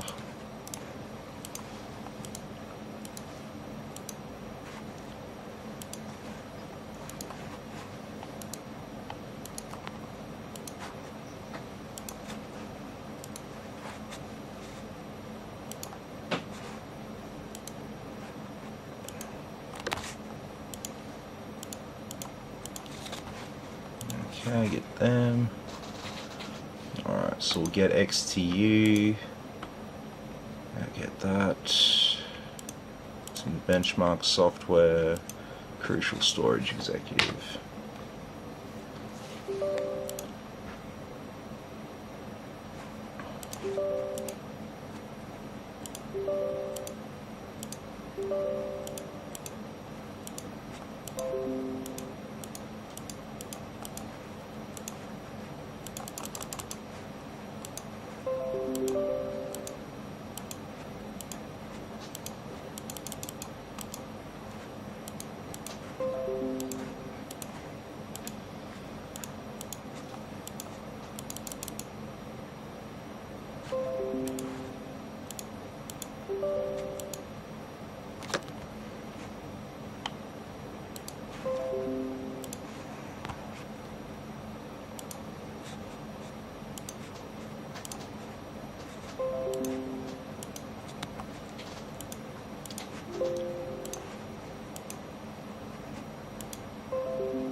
Okay, that's pretty much everything, so let's get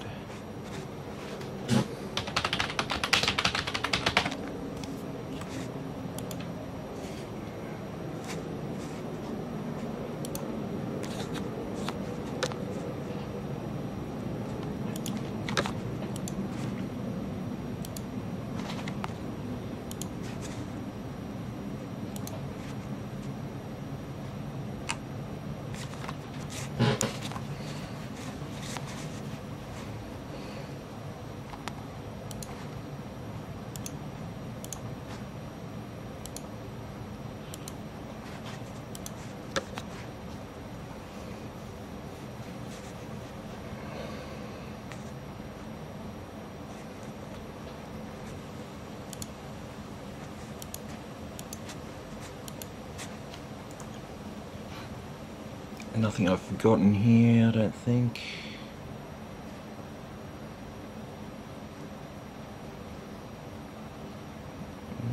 Nope. Oh, Origin will install now.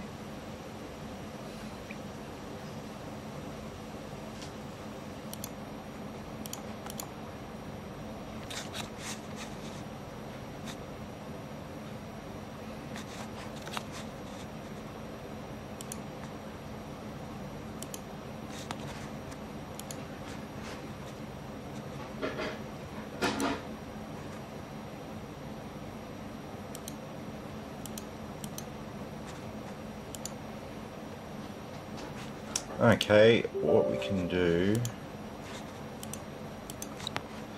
we can set up our hard drive now.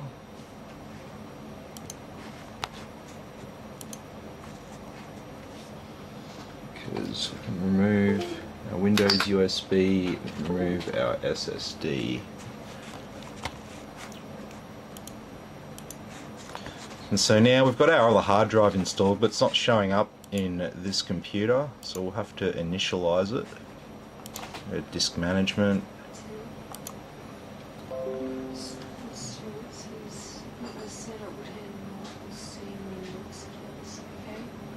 Yeah, definitely. Yep.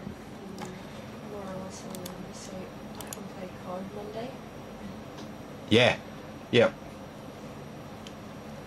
Yeah, I installed Blizzard for you, so you're good to go. Just log in and download it. Yeah. What's your favorite part of assembling and configuring a PC? Oh, it's got to be prepping the motherboard and installing all the components in the case. The software side of things is pretty boring, I guess. Once you get it working, then it's all pretty much the same every time, right? There's sometimes you have issues with on the software side of things, but it's generally not a big deal. I like solving problems, so when something doesn't work, it's not necessarily a bad thing for me, because I actually like the challenge of going, alright, so what's wrong? Check this, check that. Ah, I haven't plugged a video cable into the graphics card. Yeah, so, I mean, I'm the first one to say I'm human, I'm fallible, I make mistakes. So, we all make mistakes. But what I do enjoy is figuring out what I've done wrong and fixing it and making it work. So I've got our Office installed. We've got pretty much everything. We get Dragon Center now. How's Windows updates going? Still going. Extract all.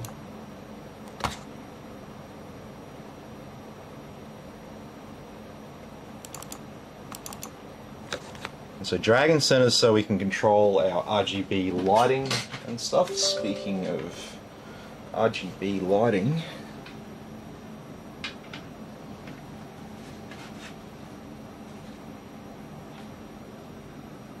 which side's 12 volt?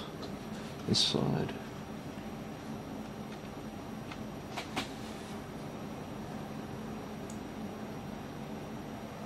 There we go. So now that's on sync mode with whatever the motherboard's default is now, which is coming up as purple for some reason. Let's get Mystic Light installed anyway.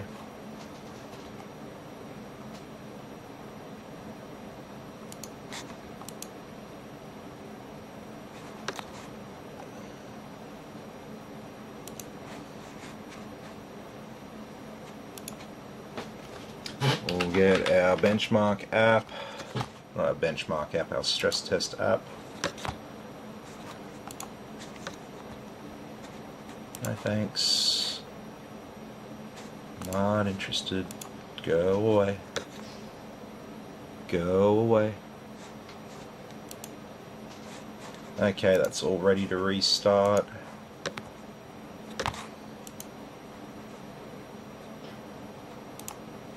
So first time we open Dragon Center, we've got to run as administrator.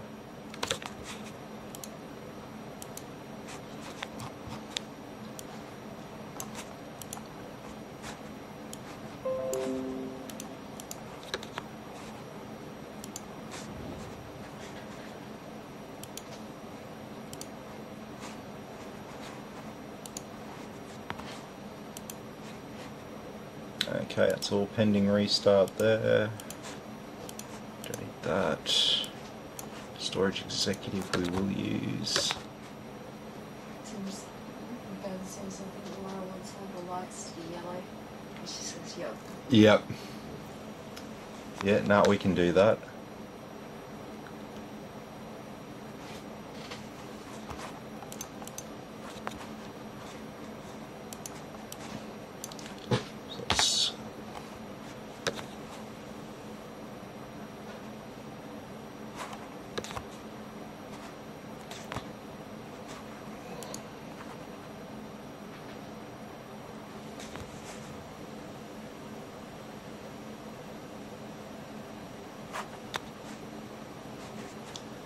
Okay, let's open up hardware monitor here and let's have a quick look at our temperatures and stuff.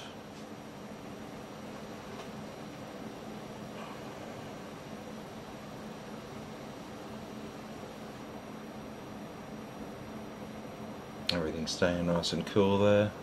Case is open though, so. And the lights are changing.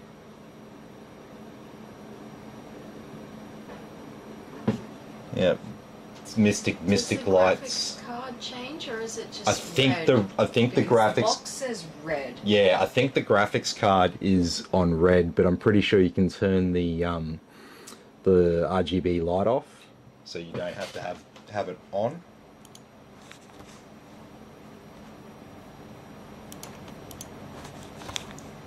Okay, so let's go in. Let's just get our software updates.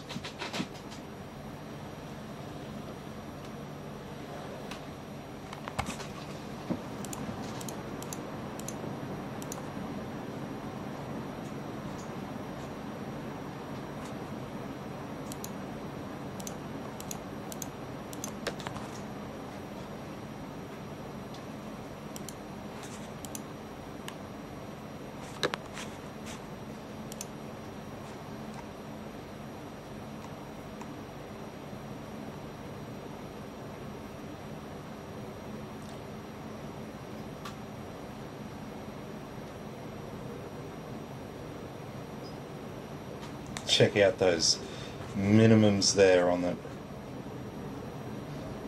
27.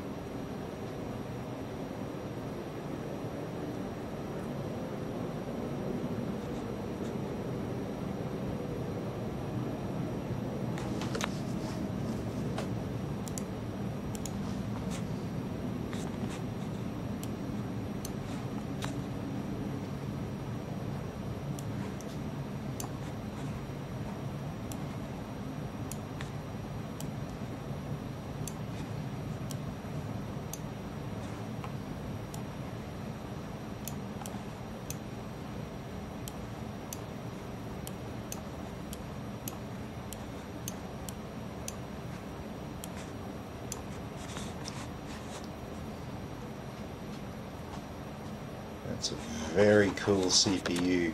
It's the night of cool CPUs, I think. No, this is just what happens when you put a 9700F under a liquid cooler.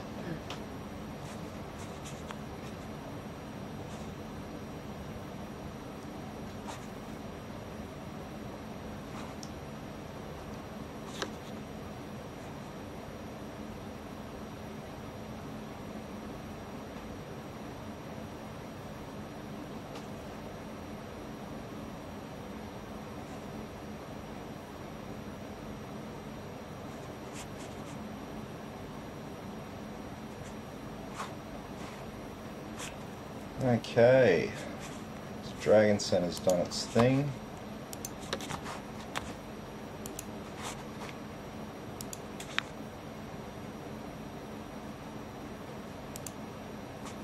It's just time.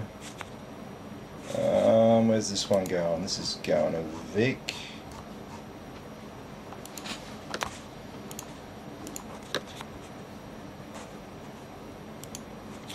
Getting a bit late down south,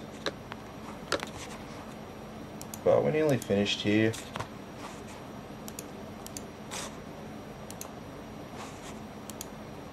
Let's have a look.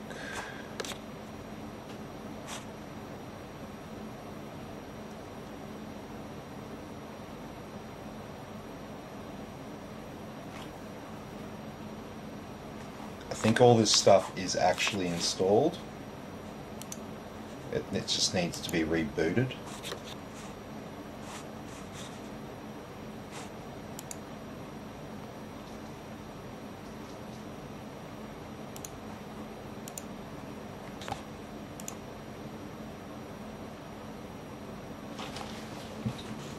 It's not yellow. No, it's not.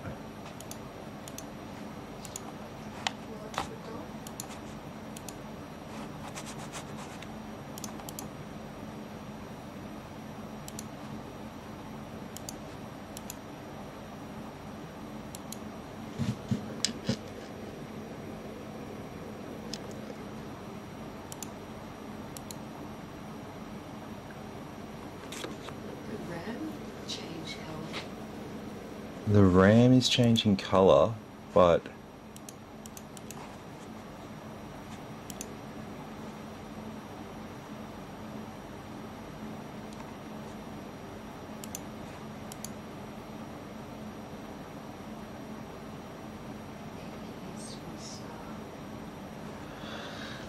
some bit of troubleshooting there on the RGB lighting.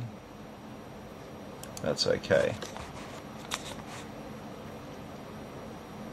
Alright, well, everything's kind of done. Let's do a reboot.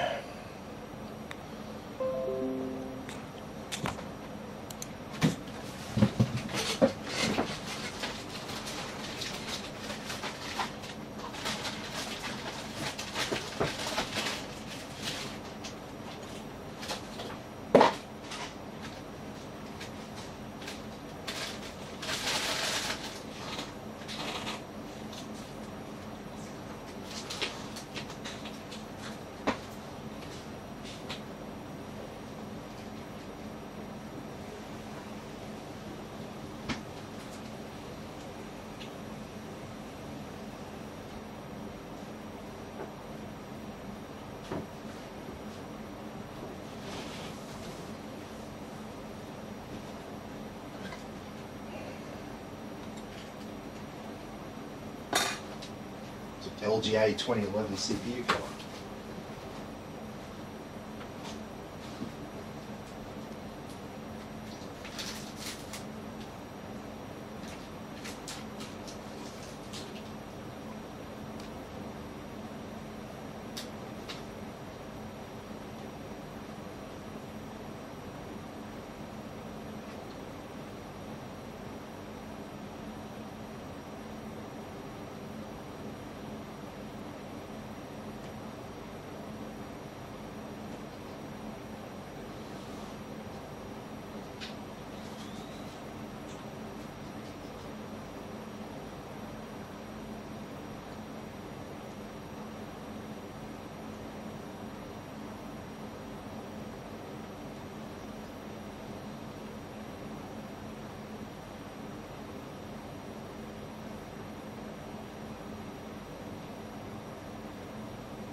Sorry about that.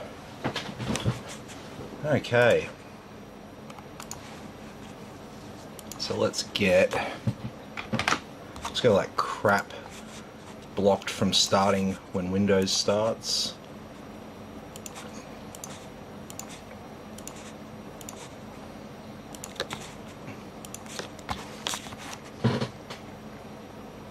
Okay, well, we've already got some Windows updates that need restart, so we'll restart again.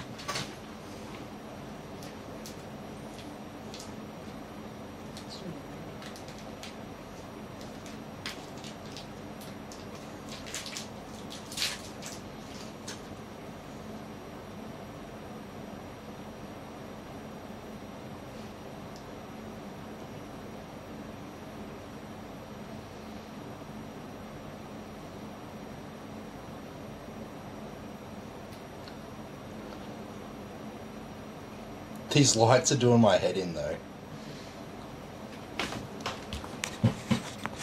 Okay.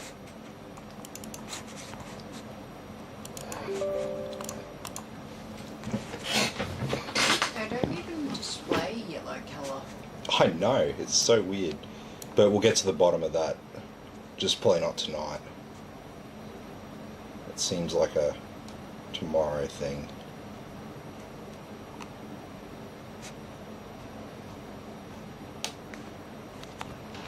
Okay.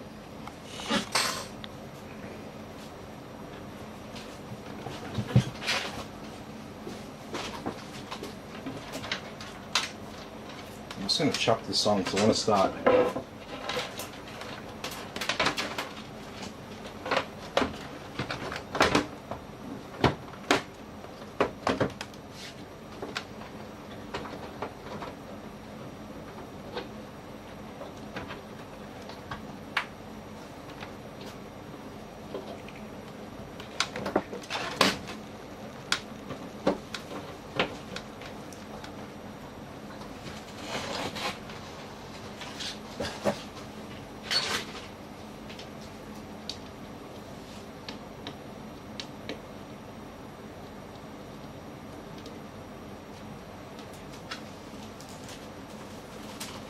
Get this other bit of plastic off.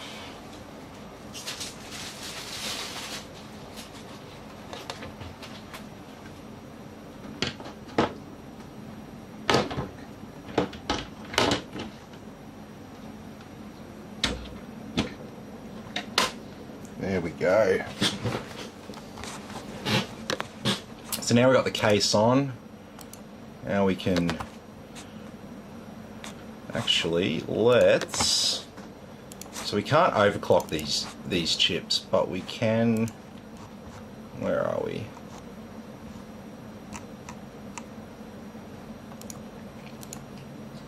Yeah. Yeah, all good. Yeah, we're just onto the stress testing at the end now, so nice and easy.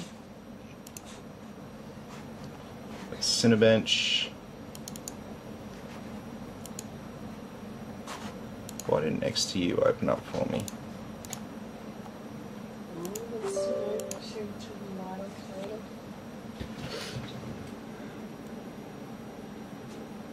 Could I turn the light off later?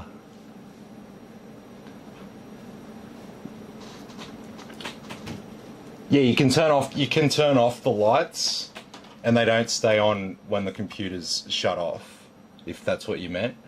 Sorry if I don't know what you mean.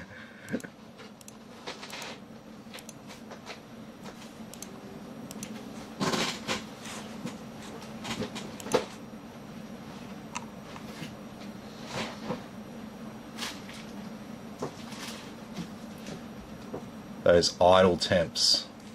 Look at that. That is very, very cool running.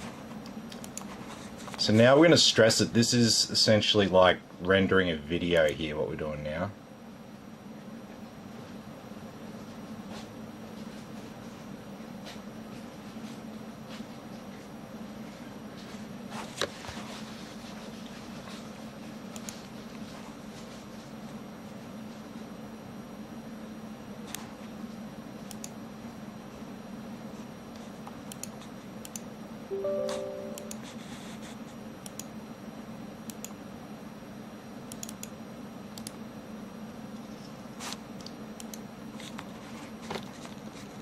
So no issues there at all.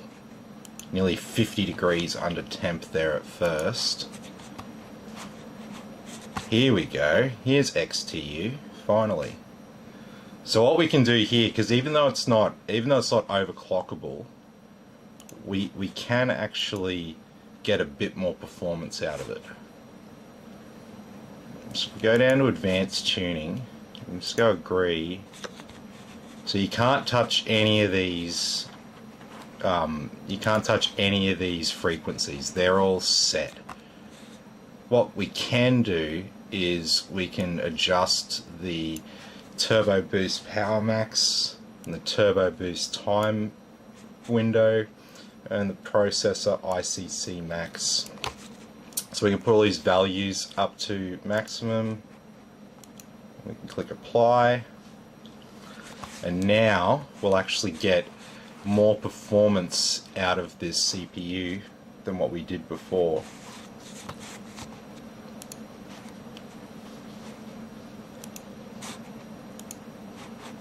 Alright, so let's see if those updates are still there. Shouldn't be, because everything's should be installed correctly now after the reboots.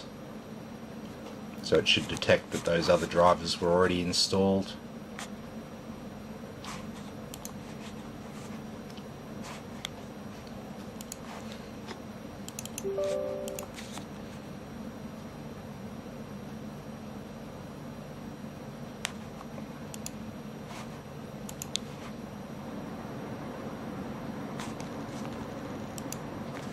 No internet. Oh shit.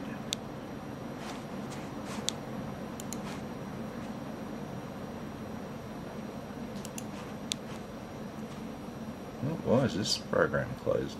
Not responding.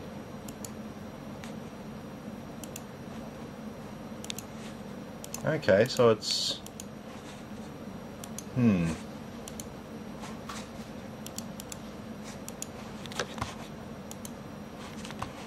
Okay, so we've got all that at max. CPU Z stalled for some reason.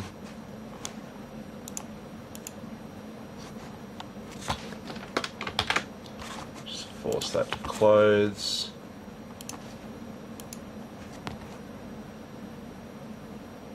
Go. Let's just try launch that again.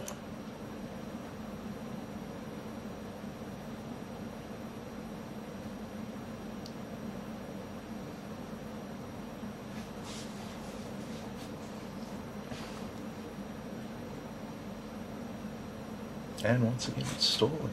Interesting. Alright, there it goes. Okay.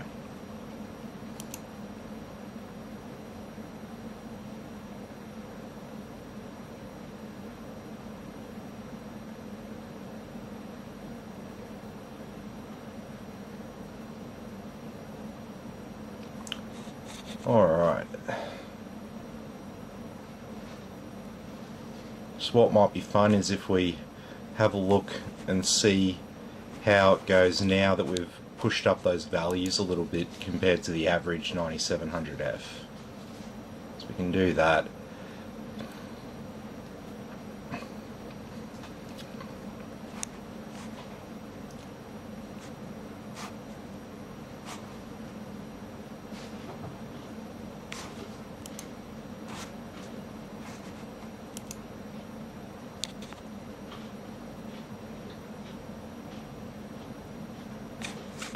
Go. Okay.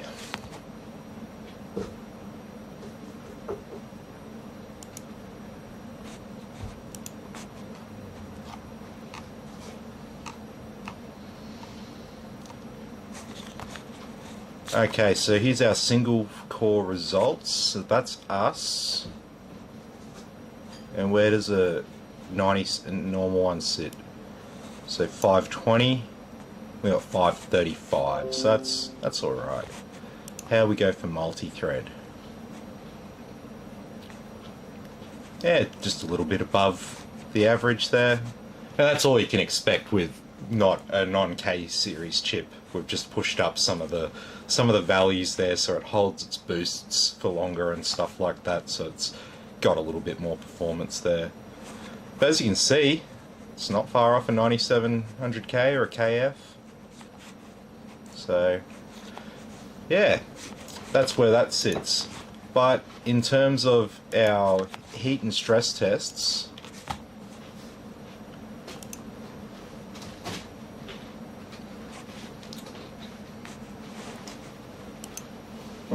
actually I fucked that up.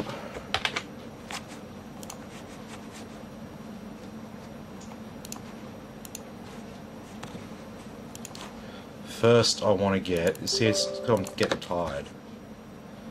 It's like late as fuck. It's later for some people who are watching though. So we'll tune our graphics card fan while we're here, just quickly. Make sure it's ramping up to 100% before it thermally throttles itself.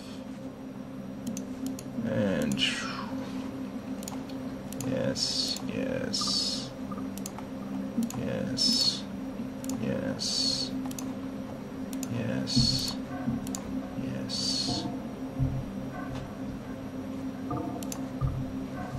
yes,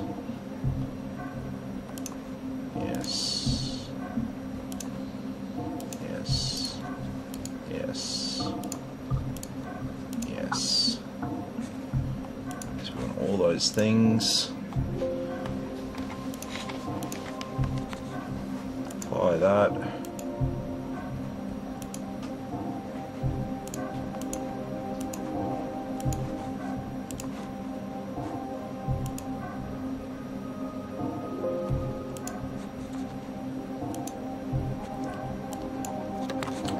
Okay.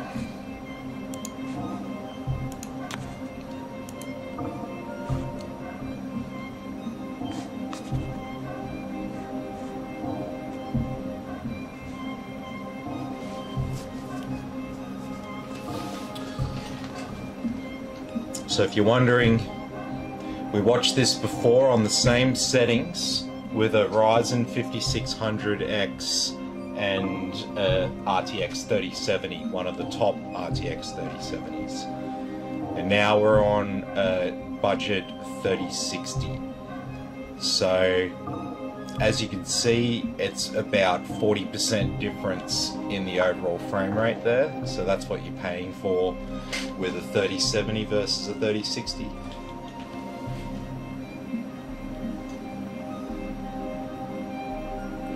The stress test's already been defeated once today. Yeah, I know. That's pretty impressive. It's what we like to see. But the thing with doing stress tests, especially when we're trying to stress it out on all cores, that kind of gets more. It gets more intensive the more cores you have. So if you've got, like, we were testing with a 6-core 12 thread, so that's not too many cores these days.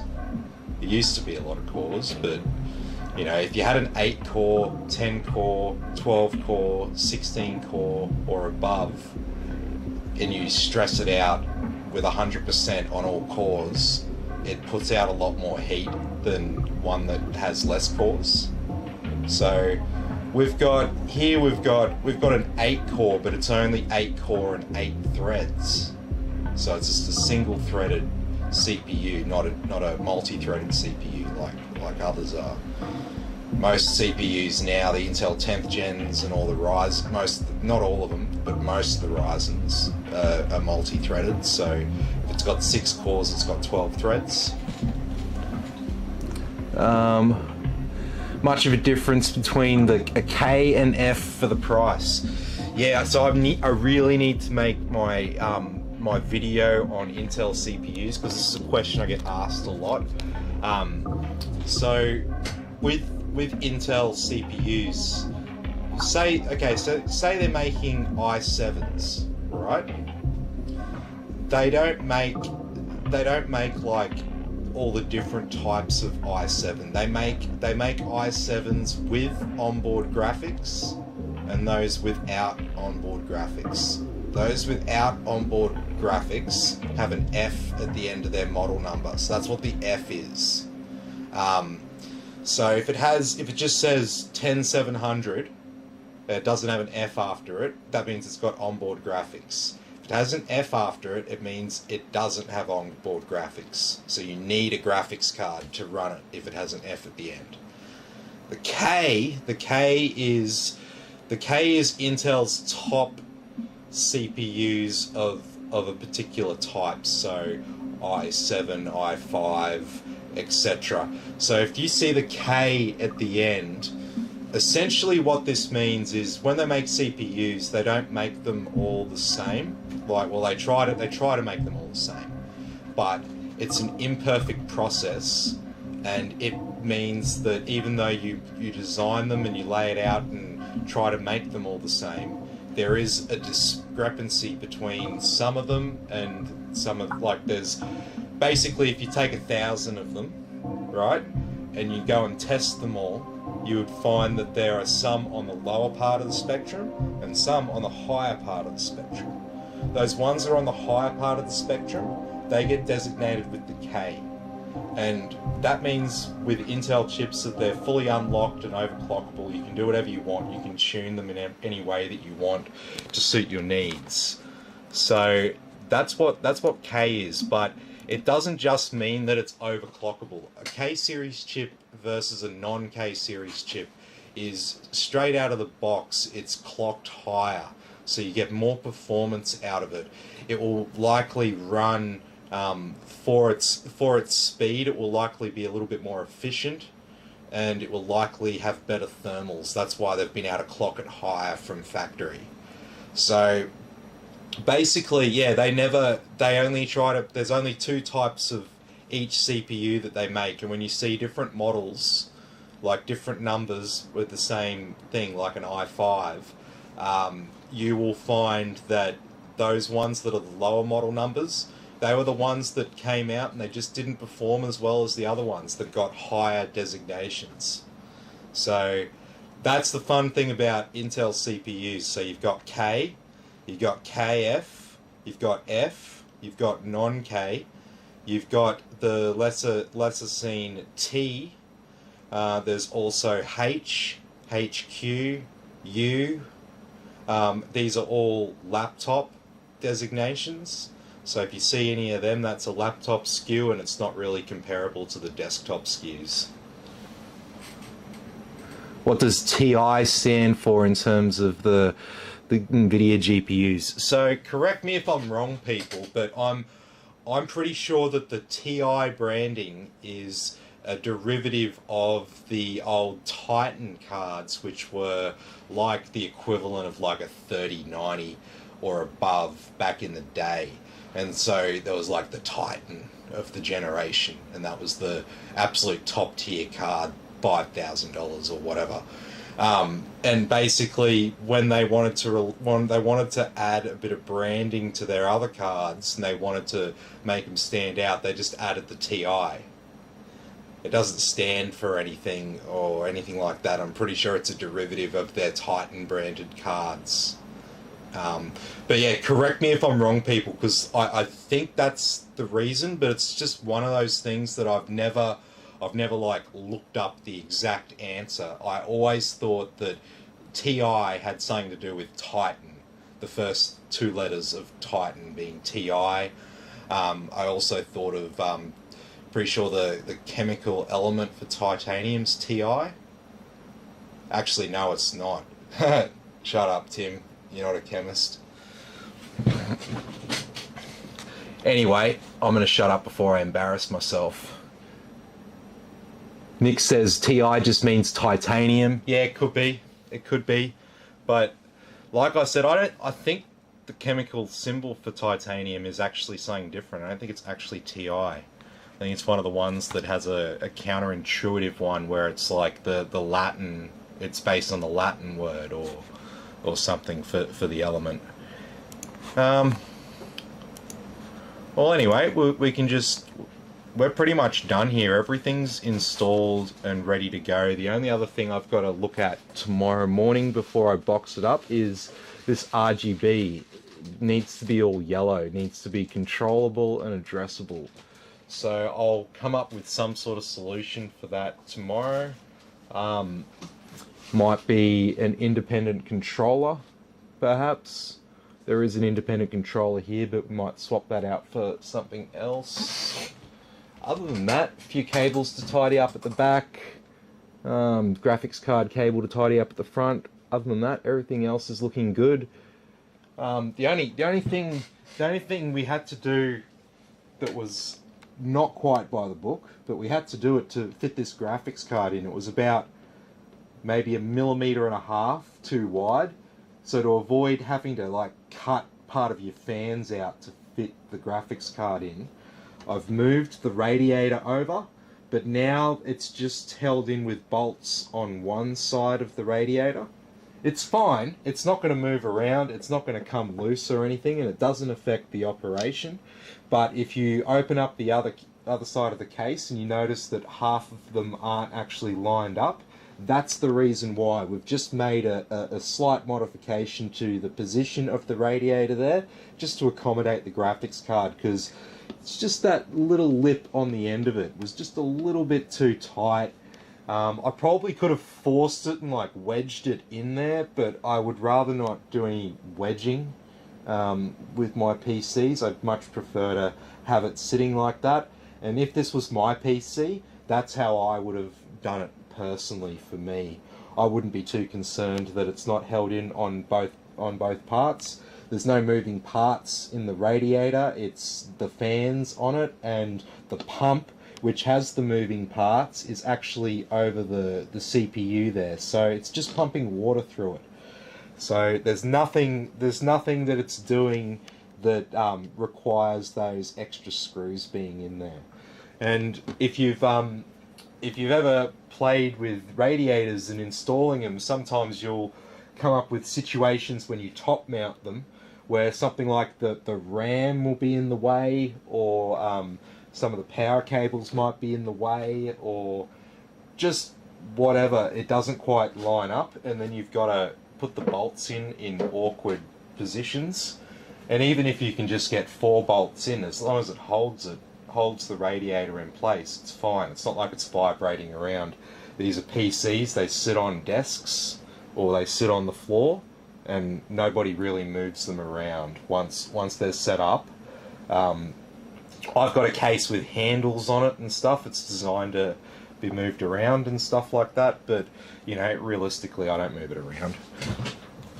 So we're going to go into advanced benchmark now. I'm going to do a stability test, 30 minutes. I'll set a timer on my phone. Where's my phone?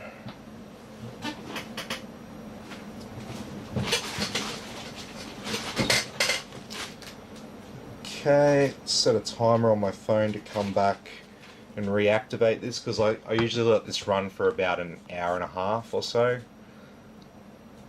So we will, can I set a custom duration? Yes. I should have just done this the whole time I've been using this. Let's do that.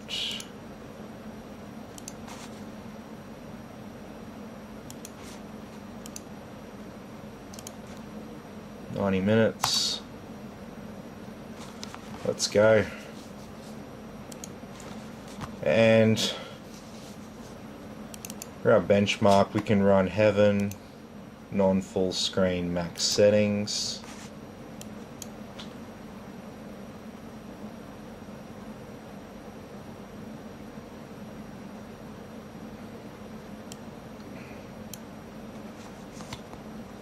And we can just leave that.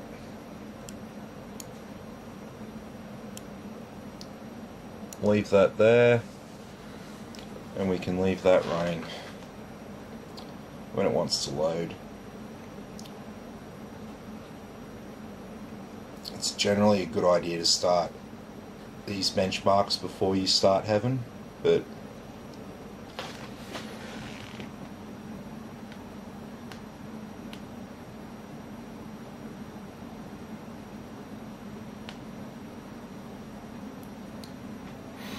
yeah, Nick's pretty much right there. Like it's all it really means. It doesn't stand for anything or anything like that. I'm pretty sure, like I said, it could be titanium. It could be a derivative of their Titan branded cards, because it's like if they put a TI on it, they're like trying to tie it to that top tier that they've got, because it's the top tier of, if you have a TI version of a card, it's the best version of that particular model number card. So that was always my rationale. I got to just put my marketing hat on and go, that's what marketers would do. So I dare say they got some good marketing people over at Nvidia.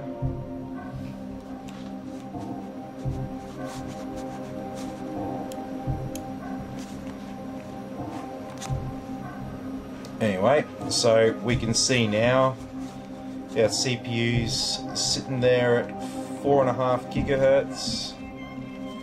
Got our graphics card chugging along there, 99% usage, running at 1972 megahertz on boost. Thermals are well and truly under control here, so I'm pretty much ready to leave this alone until I go to bed.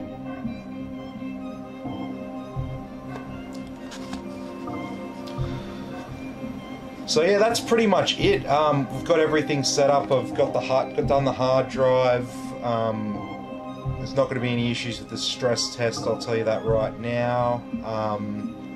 Got all the software installed: Blizzard, Origin, Steam.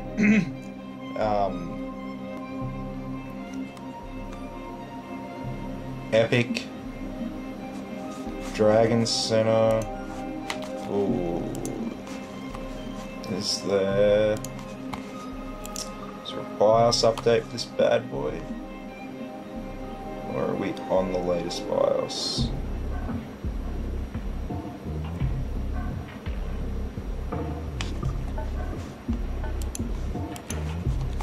No. Sweet as. No BIOS update, so that's that all taken care of. So XMP applied properly. Yep, 3200 megahertz. Just got our GBE, that's fine. And we can got our 8-core CPU there, 8 cores, 8 threads. Doing its thing at 4.5 gigahertz.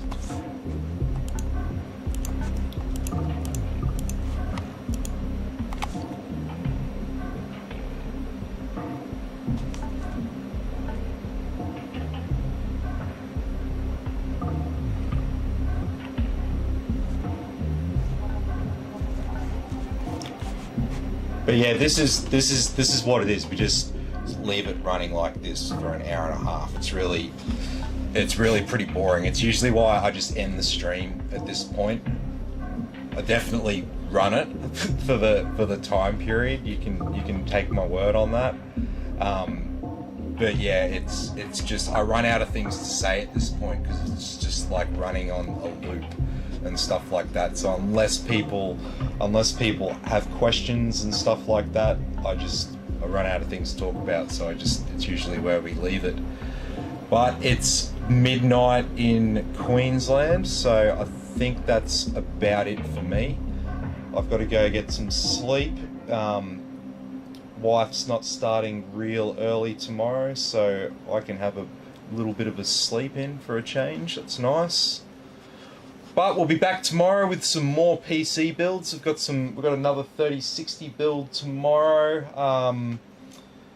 We've got lots of stuff going on. So be sure to check out the page tomorrow and over the weekend for plenty more live content. So thank you all for watching, and I'll see you in the next video.